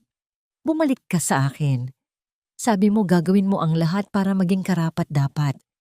Paano mo gagawin yon kung patay ka na? Ang bawat diin ng mga kamay ni Elena sa dibdib ni Mateo ay puno ng puwersa. Ang bawat paghinga niya sa mga labi ng lalaki ay tila paglilipat ng sarili niyang kaluluwa. Ang paligid ay naging tahimik. Tila tumigil ang ulan at huminto ang hangin para panoorin ang labanang ito. Sa gitna ng kawalang katiyakan, dahan-dahang hinawakan ni Elena ang malamig na kamay ni Mateo at idinikit ito sa kanyang pisngi. Ang init ng kanyang luha ay pumatak sa palad ng lalaki. Tila isang banal na langis na naghahanap ng munting kislap ng buhay. Binibigyan kita ng huling pagkakataon, Mateo Valeriano. Huwag mo akong iwan ng mag-isa sa mundong ito. Masyadong masakit ang maging masaya nang wala ka. Isang mahabang sandali ng katahimikan ang bumalot sa lahat. Ang mga sundalo ay nag-aabang, ang mga technician ay nakatingin, at si Elena ay nananatiling nakayuko sa dibdib ni Mateo. Biglang, isang mahinang ubo ang narinig. Ito ay sinundan ng isang gumaralgal na paghinga na tila isang taong galing sa ilalim ng dagat. Nariyan na siya. May pulso na. Sigaw ng medical officer. Dahan-dahang idinilat ni Mateo ang kanyang mga mata. Malabo ang kanyang paningin, ngunit ang unang bagay na nakita niya ay ang mukha ni Elena. Madumi, puno ng putik, at basang-basa ng luha. Ngunit para sa kanya, ito ang pinakamagandang tanawing nakita niya sa kanyang buong buhay. Elena. Ang boses ni Mateo ay halos hindi marinig. Isang mahinang kaluskos lamang sa hangin. Narito ako, Mateo. Narito ako, sagot ni Elena, habang hinahalikan ang noo ng lalaki ng paulit-ulit. Ngunit ang ginhawa ay panandalian lamang. Ang mukha ni Mateo ay biglang namilipit sa sakit at muli siyang nawalan ng malay. Ang kanyang katawan ay nanginginig sa matinding lagnat at trauma. Kailangan natin siyang madala sa ospital sa bayan. Ngayon din, nawawalan siya ng maraming dugo sa kanyang binti. Anunsyo ng medic. Habang isinasakay si Mateo sa chopper, mahigpit na hinawakan ni Elena ang kanyang kamay. Tumingin siya sa malayo, sa direksyon kung nasaan ang Maynila, kung nasaan sina Clarissa at Doña Aurora. Ang kanyang mga mata ay nagpapakita ng isang bagong uri ng determinasyon. Ang pagliligtas kay Mateo sa bundok ay tapos na. Ngunit ang totoong labanan para sa kanilang kinabukasan at ang pagtutuos sa mga taong sumira sa kanila ay magsisimula pa lamang. Sa loob ng chopper, ang tunog ng pag-ikot ng mga ilis ay tila isang hudyat ng digmaan. Habang nakatingin sa walang malay na si Mateo, isang pangako ang binuo ni Elena. Hinding-hindi na nila tayo muling matatapakan. Hinding-hindi na. Ang dumi mo, Elena. Hindi ka nababagay sa malinis na pasilyo ng ospital na ito, gaya ng hindi mo pagbagay sa pamilya namin. Ang boses ni Doña Aurora ay umalingaw-ngaw sa puting pasilyo ng ospital, puno ng puot at pagmamaliit. Nakatayo siya doon. Suot ang kanyang mamahaling seda na damit. Tila ba hindi galing sa isang trahedya?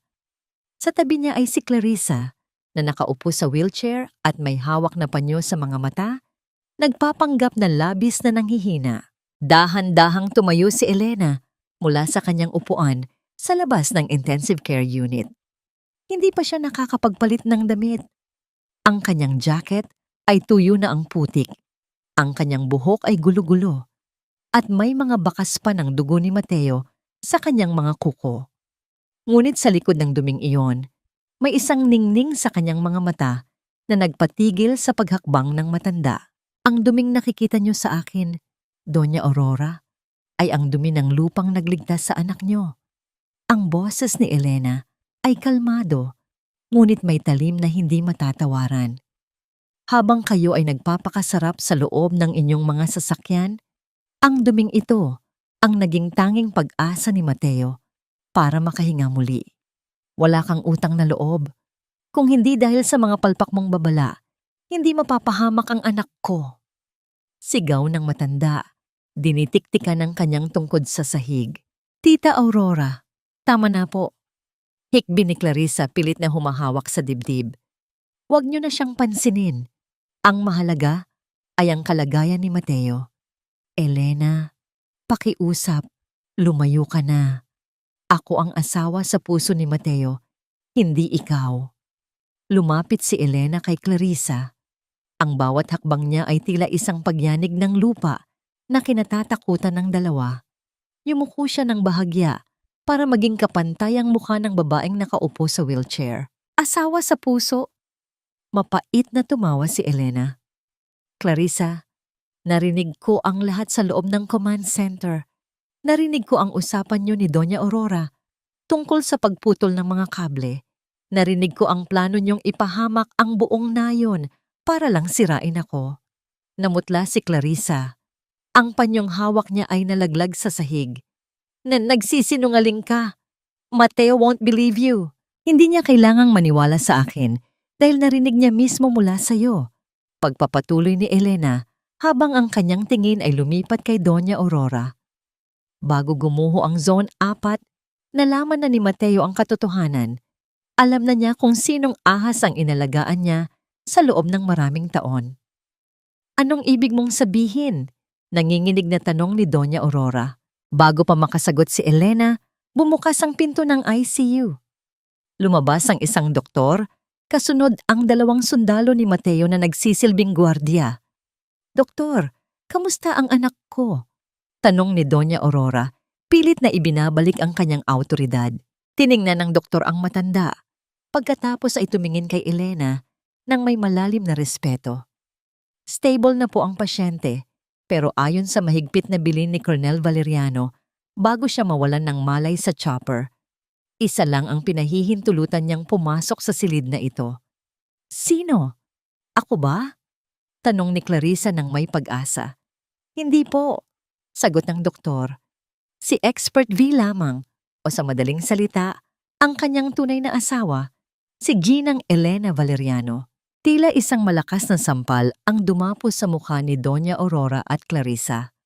Ang mga sundalo ay humarang sa harap nila, hindi hinahayaang makalapit ang dalawa sa pinto. Hindi maaari! Anak ko siya! Sigaw ni Doña Aurora. Doña Aurora, tawag ni Elena bago pumasok sa silid. Ang kapangyarihang ginamit niyo para palayasin ako sa mansyon niyo noon ay wala nang talab dito. Sa lugar na ito at sa buhay ni Mateo mula ngayon, ako ang batas. At Clarissa, maghanda ka. Dahil ang mga ebidensyang hawak ko tungkol sa pananabutahe mo ay sapat na para mabulok ka sa kulungan. Pumasok si Elena sa silid, iniwan ang dalawang babae sa labas na nanginginig sa takot at kahihiyan. Sa loob, ang matinis at regular na tunog ng heart monitor ay nagbibigay ng katiyakan na buhay ang lalaking kanyang mahal. Lumapit si Elena sa kama ni Mateo. Ang lalaki ay may mga benda sa ulo at binti at maraming tubo ang nakakabit sa katawan nito, ngunit ang kanyang paghinga ay panatag na. Dahan-dahang hinawakan ni Elena ang kamay ni Mateo, ang kamay na nagligtas sa kanya sa loob ng kuweba. Dito, sa katahimikan ng silid, dahan-dahang idinilat ni Mateo ang kanyang mga mata. Sa gitna ng labo ng kanyang paningin, ang mukha ni Elena ang unang naging malinaw. Elena, mahinang tawag nito. Shh! Magpahinga ka na muna. Bulong ni Elena, ang kanyang boses ay puno ng lambing na matagal nang hindi narinig ng lalaki. Ang mga kable.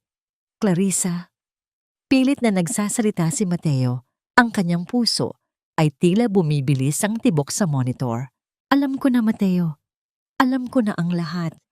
Tapos na ang panloloko nila. Pagpapakalma ni Elena. Dito ka muna sa tabi ko. Hindi na kita bibitiwan. Isang luha ang dahan-dahang pumatak mula sa mga mata ni Mateo. Isang luhang puno ng pagsisisi at pasasalamat. Hinawakan niya ng mahigpit ang kamay ni Elena. Tila ba natatakot na kapag binitawan niya ito ay maglalaho ang lahat gaya ng isang panaginip. Ngunit sa labas ng silid, habang naglalakad palayo ang nagngingit-ngit na si Clarissa, may isang tawag siyang tinanggap sa kanyang phone. Nagawa mo na ba? Siguraduhin mong hindi siya magigising para magsalita laban sa atin. Isang madilim na plano ang muling nabubuo sa gitna ng desperasyon. Ang laban para sa buhay ni Mateo ay hindi pa tapos sa loob ng ospital na ito. Hindi sapat ang libu-libong sampagwita para pabanguhin ang isang pagsasamang pinabulok ng kasinungalingan, pero sapat ang isang tapat na haplos para simulan ang paghilom ng mga sugat. Ang boses ni Elena ay tila isang banayad na himig sa loob ng tahimik na silid ng ospital. Hawak niya ang isang maliit na palanggana na may maligamgam na tubig at isang puting bimpo. Maingat, tila natatakot na makasakit, dahan-dahan niyang pinunasan ang mga braso ni Mateo na puno ng mga galos at pasa mula sa trahedya sa Itugon. Ang amoy ng sampagita mula sa munting florera sa gilid ng kama ay humahalo sa amoy ng gamot at kalinisan ng silid.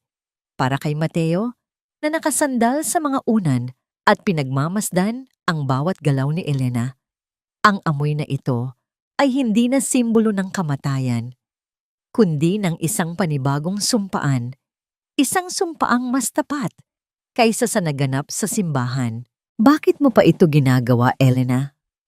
Mahinang tanong ni Mateo, ang kanyang boses ay puno ng pait sa sarili.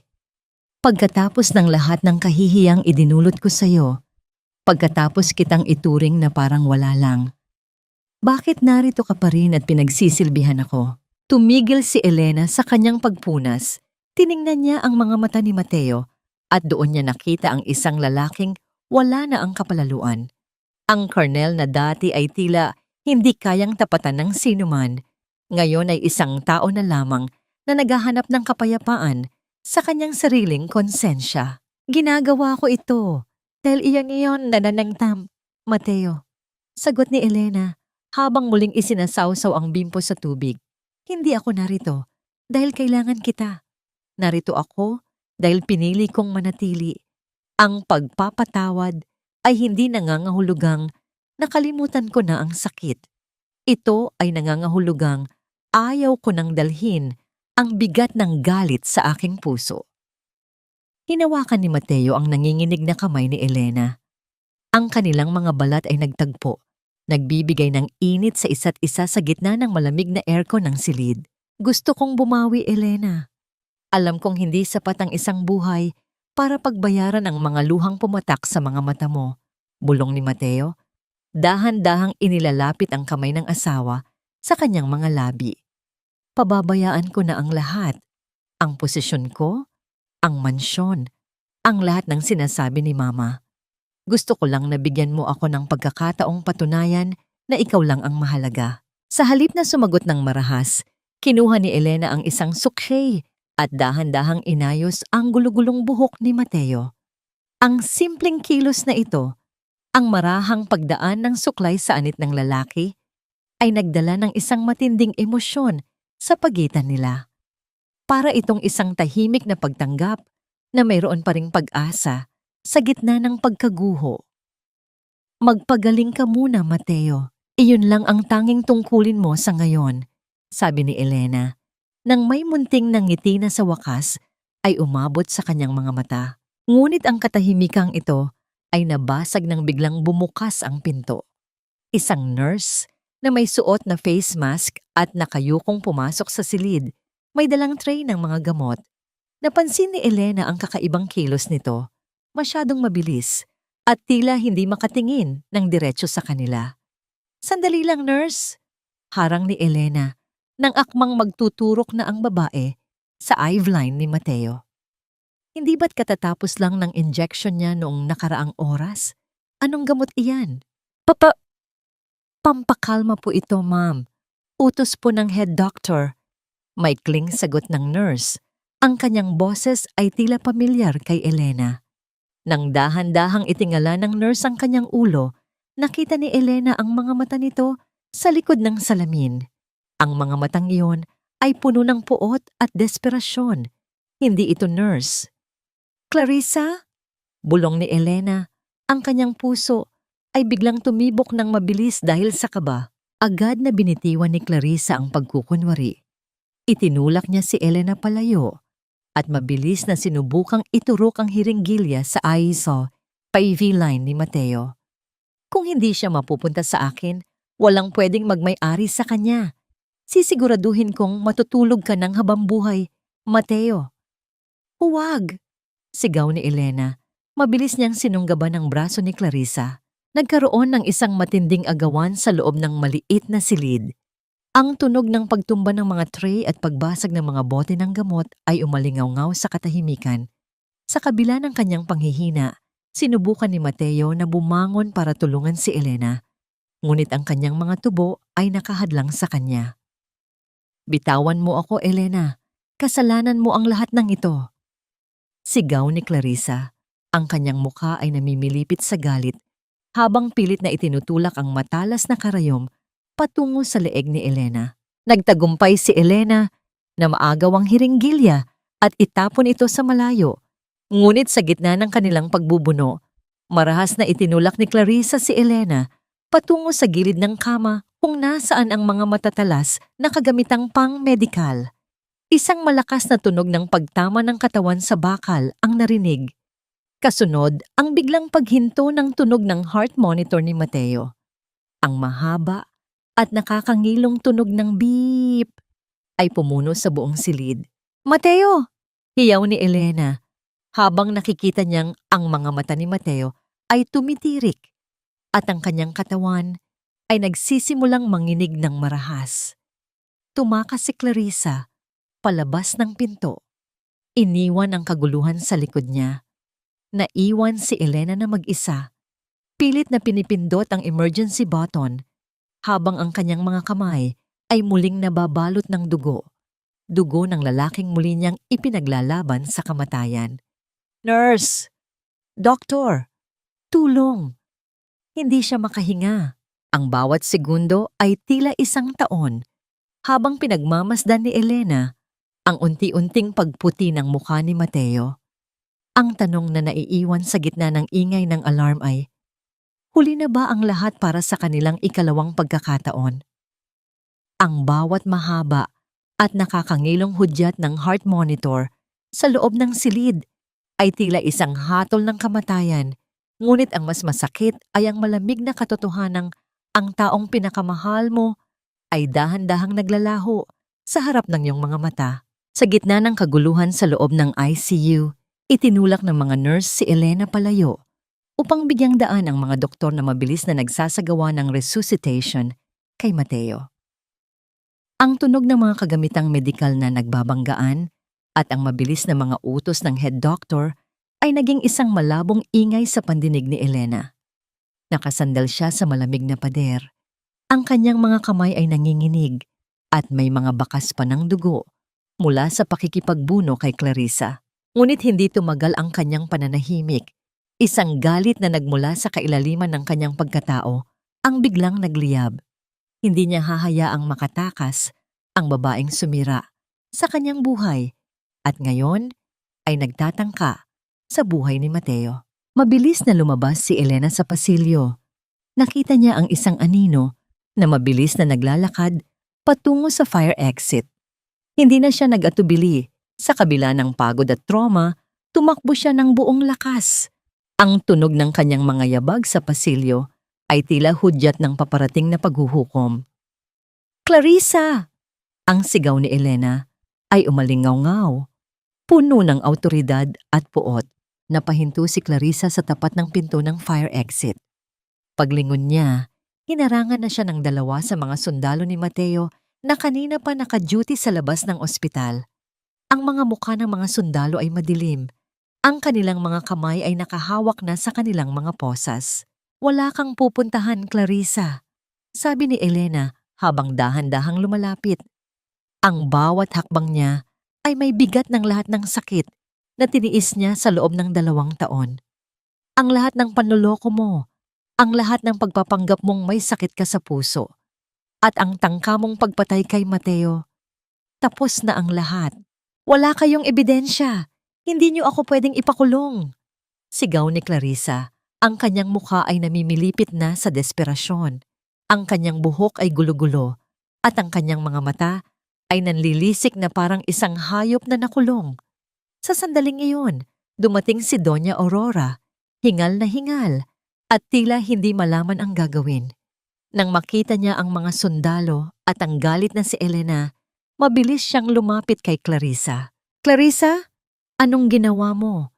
Bakit sabi ng mga nurse ay tinangka mong saktan si Mateo?" Tanong ng matanda. Ang boses ay nanginginig sa takot para sa kanyang anak. "Tita Aurora, tulungan niyo ako. Nagsisinungaling sila." Pagmamakaawa ni Clarissa, humahawak sa braso ng matanda. Ngunit bago pa man makasagot si Doña Aurora, kinuha ni Elena ang kanyang cellphone. Pinindot niya ang play button sa isang audio recording. Ang boses ni Clarissa na nagpaplano ng pananabutahe sa Itugon kasama si Doña Aurora ay malinaw na narinig ng lahat ng naroon, pati na ng mga pulis na kararating lang sa eksena. "Iyan ba ang ebidensyang hinahanap mo?" Tanong ni Elena. Ang kanyang boses ay malamig at puno ng pananagumpay. "Hindi lang ang pagtatangka mo ngayon ang pagbabayaran mo, kundi pati na ang krimen mo laban sa mga tao ng Itugon." Nang marinig ni Doña Aurora ang sarili niyang boses sa recording, tila siya ay nawalan ng lakas at napasandal sa pader. Napagtanto niya na ang lahat ng kanyang reputasyon at yaman ay guguho dahil sa pakikipagsabwatan sa isang ahas. "Clarissa, ikaw ang nagsabing hindi tayo mahuhuli." Bulong ng matanda, bago marahas na itinulak palayo ang babaeng itinuring niyang paborito. "Lumayo ka sa akin. Wala akong kinalaman sa pagtatangka mo sa buhay ng anak ko." Ito ang sukdulang karma para kay Clarissa. Ang taong naging sandigan niya sa lahat ng kanyang kasamaan ay siya ring unang nagtaksil sa kanya nang dumating ang oras ng paghuhukom. Isang malakas na sampal ang idinapo ni Doña Aurora sa mukha ni Clarissa. Isang sampal na nagpabagsak sa babae sa sahig ng ospital.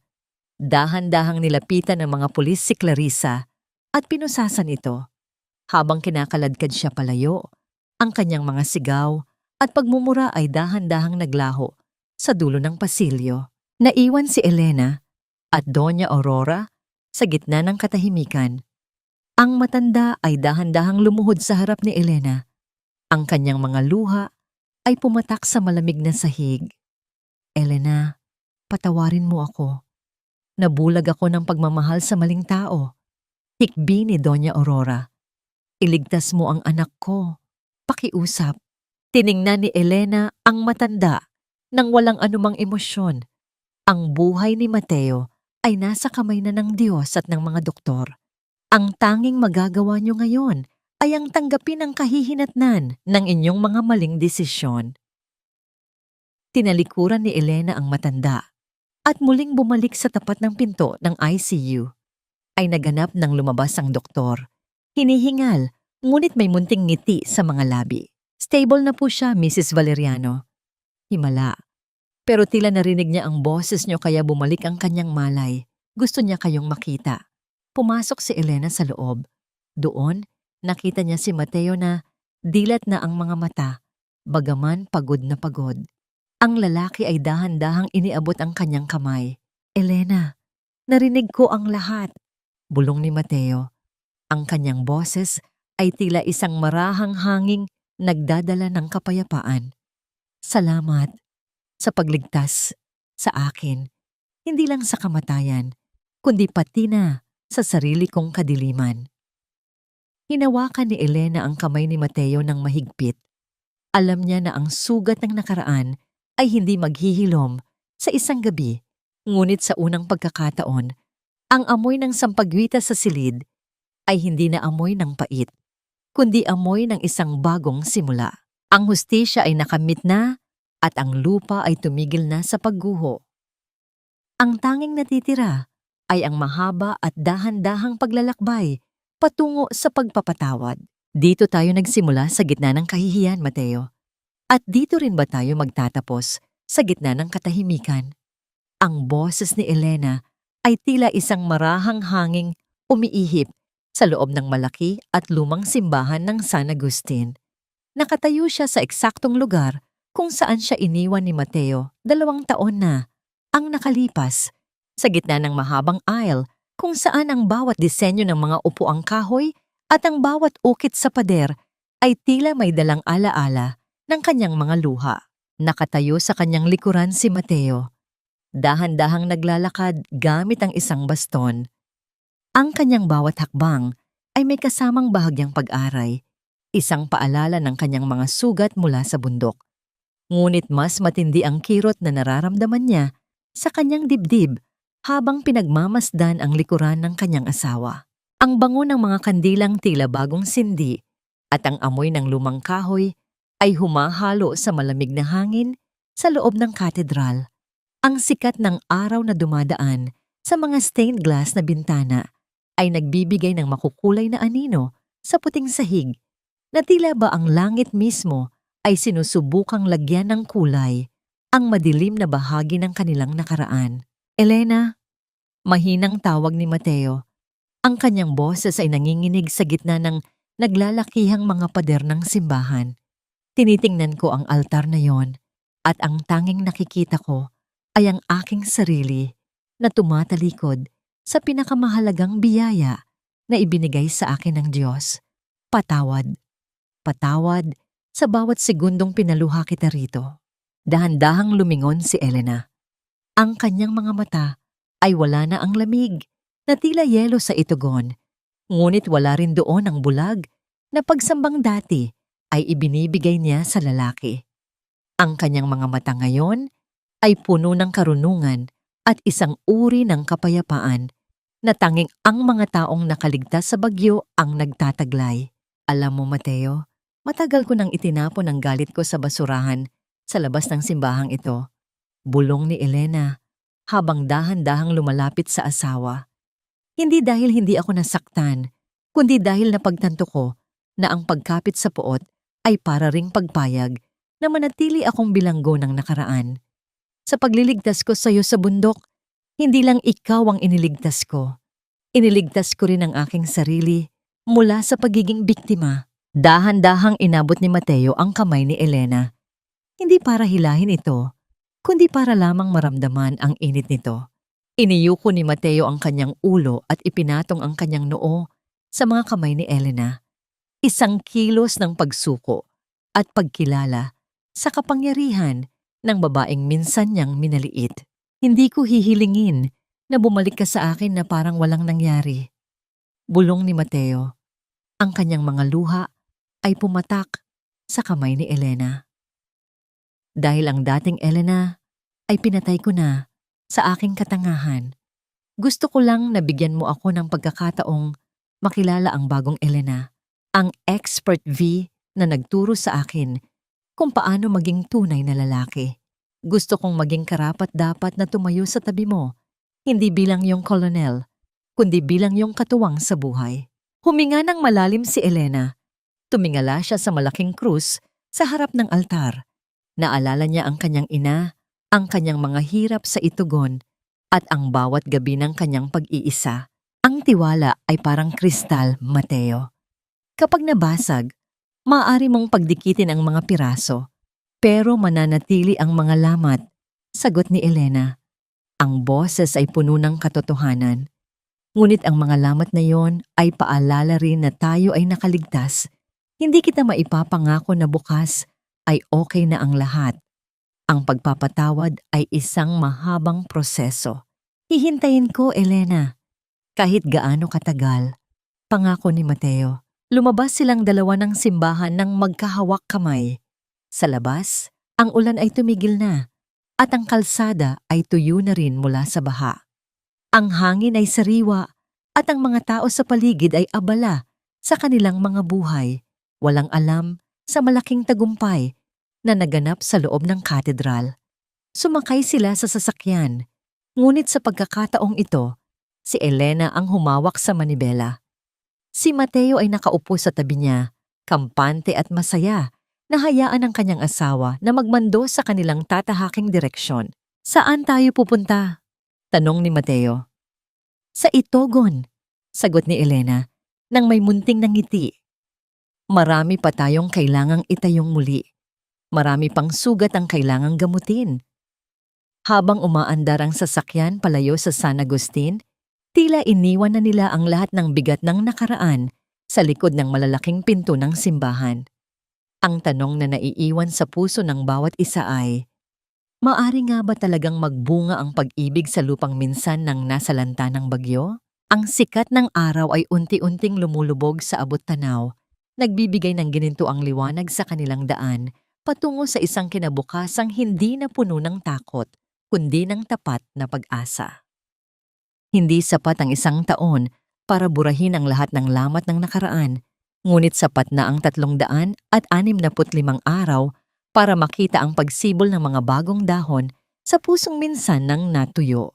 Ang boses ni Elena ay matatag, puno ng kumpiyansa, habang nagsasalita siya sa harap ng isang malaking podium sa loob ng isang kilalang unibersidad sa Maynila. Ngayon, hindi na siya ang babaeng nakatago sa anino ng kanyang asawa. Siya ay si Dr. Elena Valeriano, ang kinikilalang expert V na nagligtas sa libu-libong buhay sa Itogon at ngayon ay namumuno sa pambansang programa para sa disaster resilience. Sa gitna ng madla, sa unang hanay ng mga upuan, nakaupo si Mateo. Nakasuot siya ng kanyang formal na puting uniforme, ngunit ang kanyang mga mata ay hindi nakatuon sa medalya sa leeg ng kanyang asawa, kundi sa ningning ng kaligayahan sa mukha nito. Ang bawat palakpakan ng mga tao sa loob ng auditorium ay tila isang malambot na himig na nagpapatunay na ang hustisya at pagmamahal ay maaari ngang magsama. Sa tabi ni Mateo ay nakaupo si Doña Aurora. Wala na ang kanyang mga mamahaling hiyas na tila nakakasuffocate at wala na ang matigas na anyo ng kanyang mukha. Suot niya ang isang simpleng terno at sa kanyang mga kamay ay hawak niya ang isang maliit na scrapbook, isang koleksyon ng mga balita tungkol sa mga tagumpay ni Elena. Nang bumaba si Elena mula sa entablado, ang unang lumapit sa kanya ay ang matanda. Proud na proud ako sa iyo, anak. Bulong ni Doña Aurora bago dahan-dahang nagmano si Elena sa kanya. Ang munting kilos na ito ng paggalang ay tila hudyat na ang lahat.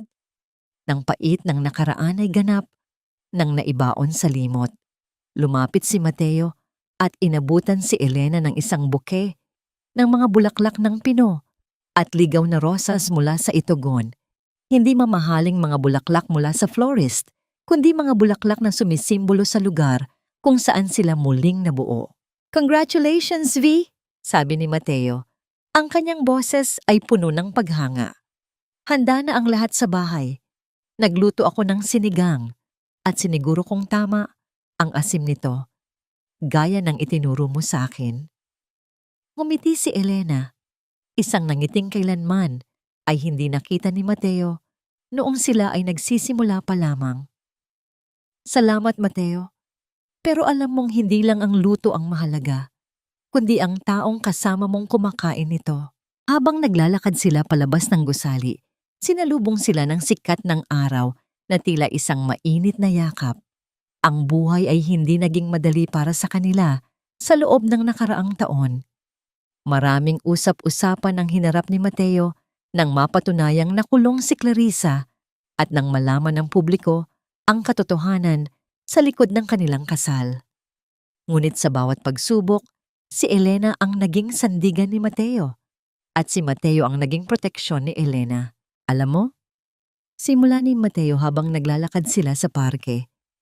Minsan iniisip ko, kung hindi ba gumuho ang bundok na yon, matututuhan ko kaya ang tumingin ng ganito sa'yo. "Ang bundok ay gumuho para wasakin ang mga pader na itinayo natin, Mateo," sagot ni Elena. "Minsan, kailangan muna nating mawala ang lahat para mahanap ang tunay na mahalaga." Tumigil sila sa tapat ng isang malaking puno ng narra. Ang mga dahon nito ay marahang sumasayaw sa hangin, lumilikha ng isang malambot na tunog na tila ba ang kalikasan mismo ay nakikigulo sa kanilang katahimikan. Hinawakan ni Mateo ang kamay ni Elena at sa pagkakataong ito, wala nang kaba, wala nang pag-aalinlangan. "Elena, sa susunod na buwan ay ang ating anniversary," bulong ni Mateo. "Gusto mo bang bumalik tayo sa Itugon? Gusto kong magtanim tayo ng isang puno doon, sa mismong lugar kung saan mo ako iniligtas." "Gusto ko yon, Mateo," sagot ni Elena. "At sa pagkakataong ito, hindi lang tayo magtatanim para sa atin, kundi para sa kinabukasan ng mga taong naging pamilya na rin natin doon." Ang kanilang kwento ay hindi nagtapos sa isang magarbo at perpektong eksena. Ito ay nagtapos sa isang pangako ng pagpapatuloy. Ang expert V at ang kanyang Cronel ay hindi na magkalaban, kundi 2 taong naglalakbay sa iisang direksyon. Bit-bit ang mga aral ng sakit at ang tamis ng muling pagbangon. Sa malayo, narinig ang tunog ng mga bata na naglalaro sa parke. Ang kanilang mga tawanan ay tila mga bituin sa gitna ng hapon. Tumingala si Elena sa langit at bumulong ng isang pasasalamat. Ang dekorasyong itinuring na walang silbi noon ay siya na ngayong pundasyon ng isang tahanang hinding-hindi na muling maguguho. Ang sikat ng araw ay unti-unting naglaho, ngunit sa kanilang mga puso, ang liwanag ay mananatili habang buhay. Tapos na ang unos at ang bagong bukas ay narito na. Ang kapatawaran ay hindi isang regalong ibinibigay sa taong nagkasala, kundi isang kalayaang ipinagkakaloob mo sa iyong sarili upang muling makahinga ng buo. Lumipas ang 5 taon mula ng gabing, tila gumuho ang mundo sa Itugon. Ngayon, sa ilalim ng isang malaking puno ng nara na itinanim ni na Elena at Mateo sa paanan ng bundok, ang katahimikan ay hindi na nakakabingi, kundi puno ng musika ng kalikasan. Ang marahang pagaspas ng mga dahon sa itaas at ang malambing na tawanan ng isang batang lalaki na naglalaro sa damuhan ang naging bagong ritmo ng kanilang buhay. Nakatayo si Elena sa beranda ng kanilang bahay na yari sa bato at kahoy. Hawak niya ang isang tasa ng mainit na tsokolate. Ang usok nito ay dahan-dahang sumasama sa manipis na fog na bumabalot sa kabundukan. Sa kanyang tabi, Dumating si Mateo. Wala na ang kanyang uniforme ng militar, kundi isang simpleng kamiseta na lamang. Dahan-dahan niyang ipinatong ang kanyang braso sa balikat ni Elena. Isang kilos na puno ng pag-aalaga at tapat na pag-ibig. Napatawad mo na ba talaga ako, Elena? Mahinang tanong ni Mateo. Ang kanyang boses ay may dalang pait pa rin ng nakaraan, ngunit may kasamang malalim na pasasalamat. Ngumiti si Elena, isang ngiting nagmumula sa kailaliman ng kanyang kaluluwa. Tumingin siya sa kanyang asawa at doon niya nakita ang lalaking hindi na natatakot na maging mahina sa harap ng katotohanan. Ang pagpapatawad ay parang ang bundok na ito, Mateo, sagot ni Elena. Minsan itong naguhit, naging madumi, at nagdulot ng sakit. Pero sa paglipas ng panahon, tinubuan ito ng mga bagong halaman, naging luntiang muli, at naging mas matatag kaysa noon. Oo, matagal na kitang pinatawad, hindi dahil nakalimutan ko ang lahat, kundi dahil pinili nating itayo ang ating buhay sa isang lupang hindi nagawa sa kasinungalingan. Natagpuan na nila ang tunay na kapayapaan. Hindi ito ang kapayapaang nanggagaling sa yaman o posisyon, kundi ang kapayapaang dulot ng pagiging tapat sa sarili. Si Elena ay nanatiling isang respetadong dalubhasa, ngunit para sa kanya, ang kanyang pinakamalaking tagumpay ay ang pagkakaroon ng isang tahanang puno ng respeto at pag-unawa. Si Mateo naman ay piniling magsilbi sa komunidad ng Itugon bilang isang leader na may malasakit, malayo sa marangyang buhay sa Maynila na minsan ay bumulag sa kanya. Si Doña Aurora ay madalas bumisita, dala ang mga laruan para sa kanyang apo. Natutunan na rin niyang yakapin ang simpleng buhay at sa bawat pagmamano ni Elena sa kanya, nararamdaman niya ang tunay na kahulugan ng pamilya.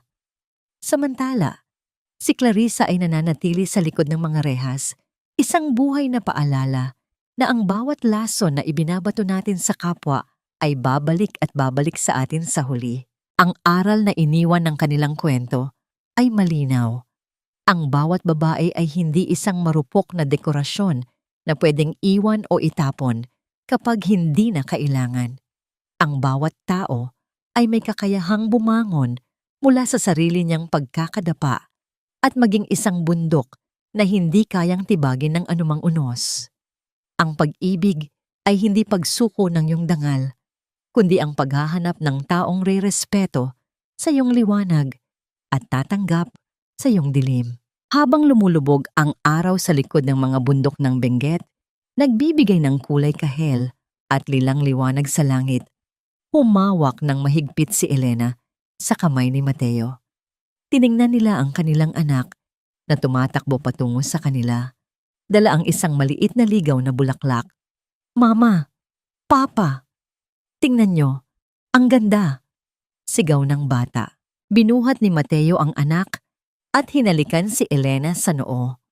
Sa sandaling iyon, ang lahat ng pait, ang lahat ng luhang pumatak sa altar ng San Agustin, at ang bawat sakit ng nakaraan ay naging isang malabong alaala na lamang. Ang mahalaga ay ang ngayon, ang bukas, at ang walang hanggang pag-ibig na hinubog ng ulan at pinatibay ng lupa. Ang kwento ni Elena at Mateo ay natapos na, ngunit ang kanilang paglalakbay ay patuloy na magsisilbing inspirasyon sa bawat kaluluwang naghahanap ng pag-asa sa gitna ng pagkawasak. Ang paghilom ay posible, ang pagbabago ay totoo, at ang tunay na kaligayahan ay matatagpuan sa piling ng mga taong marunong magpahalaga sa iyong tunay na anyo. Sa gitna ng katahimikan ng Itugon, ang amoy ng sampagita at pino ay nananatili. Isang mabangong patotoo na pagkatapos ng pinakamalakas na landslide, ang lupa ay muling mamumulaklak ng mas maganda at mas matatag kaysa dati.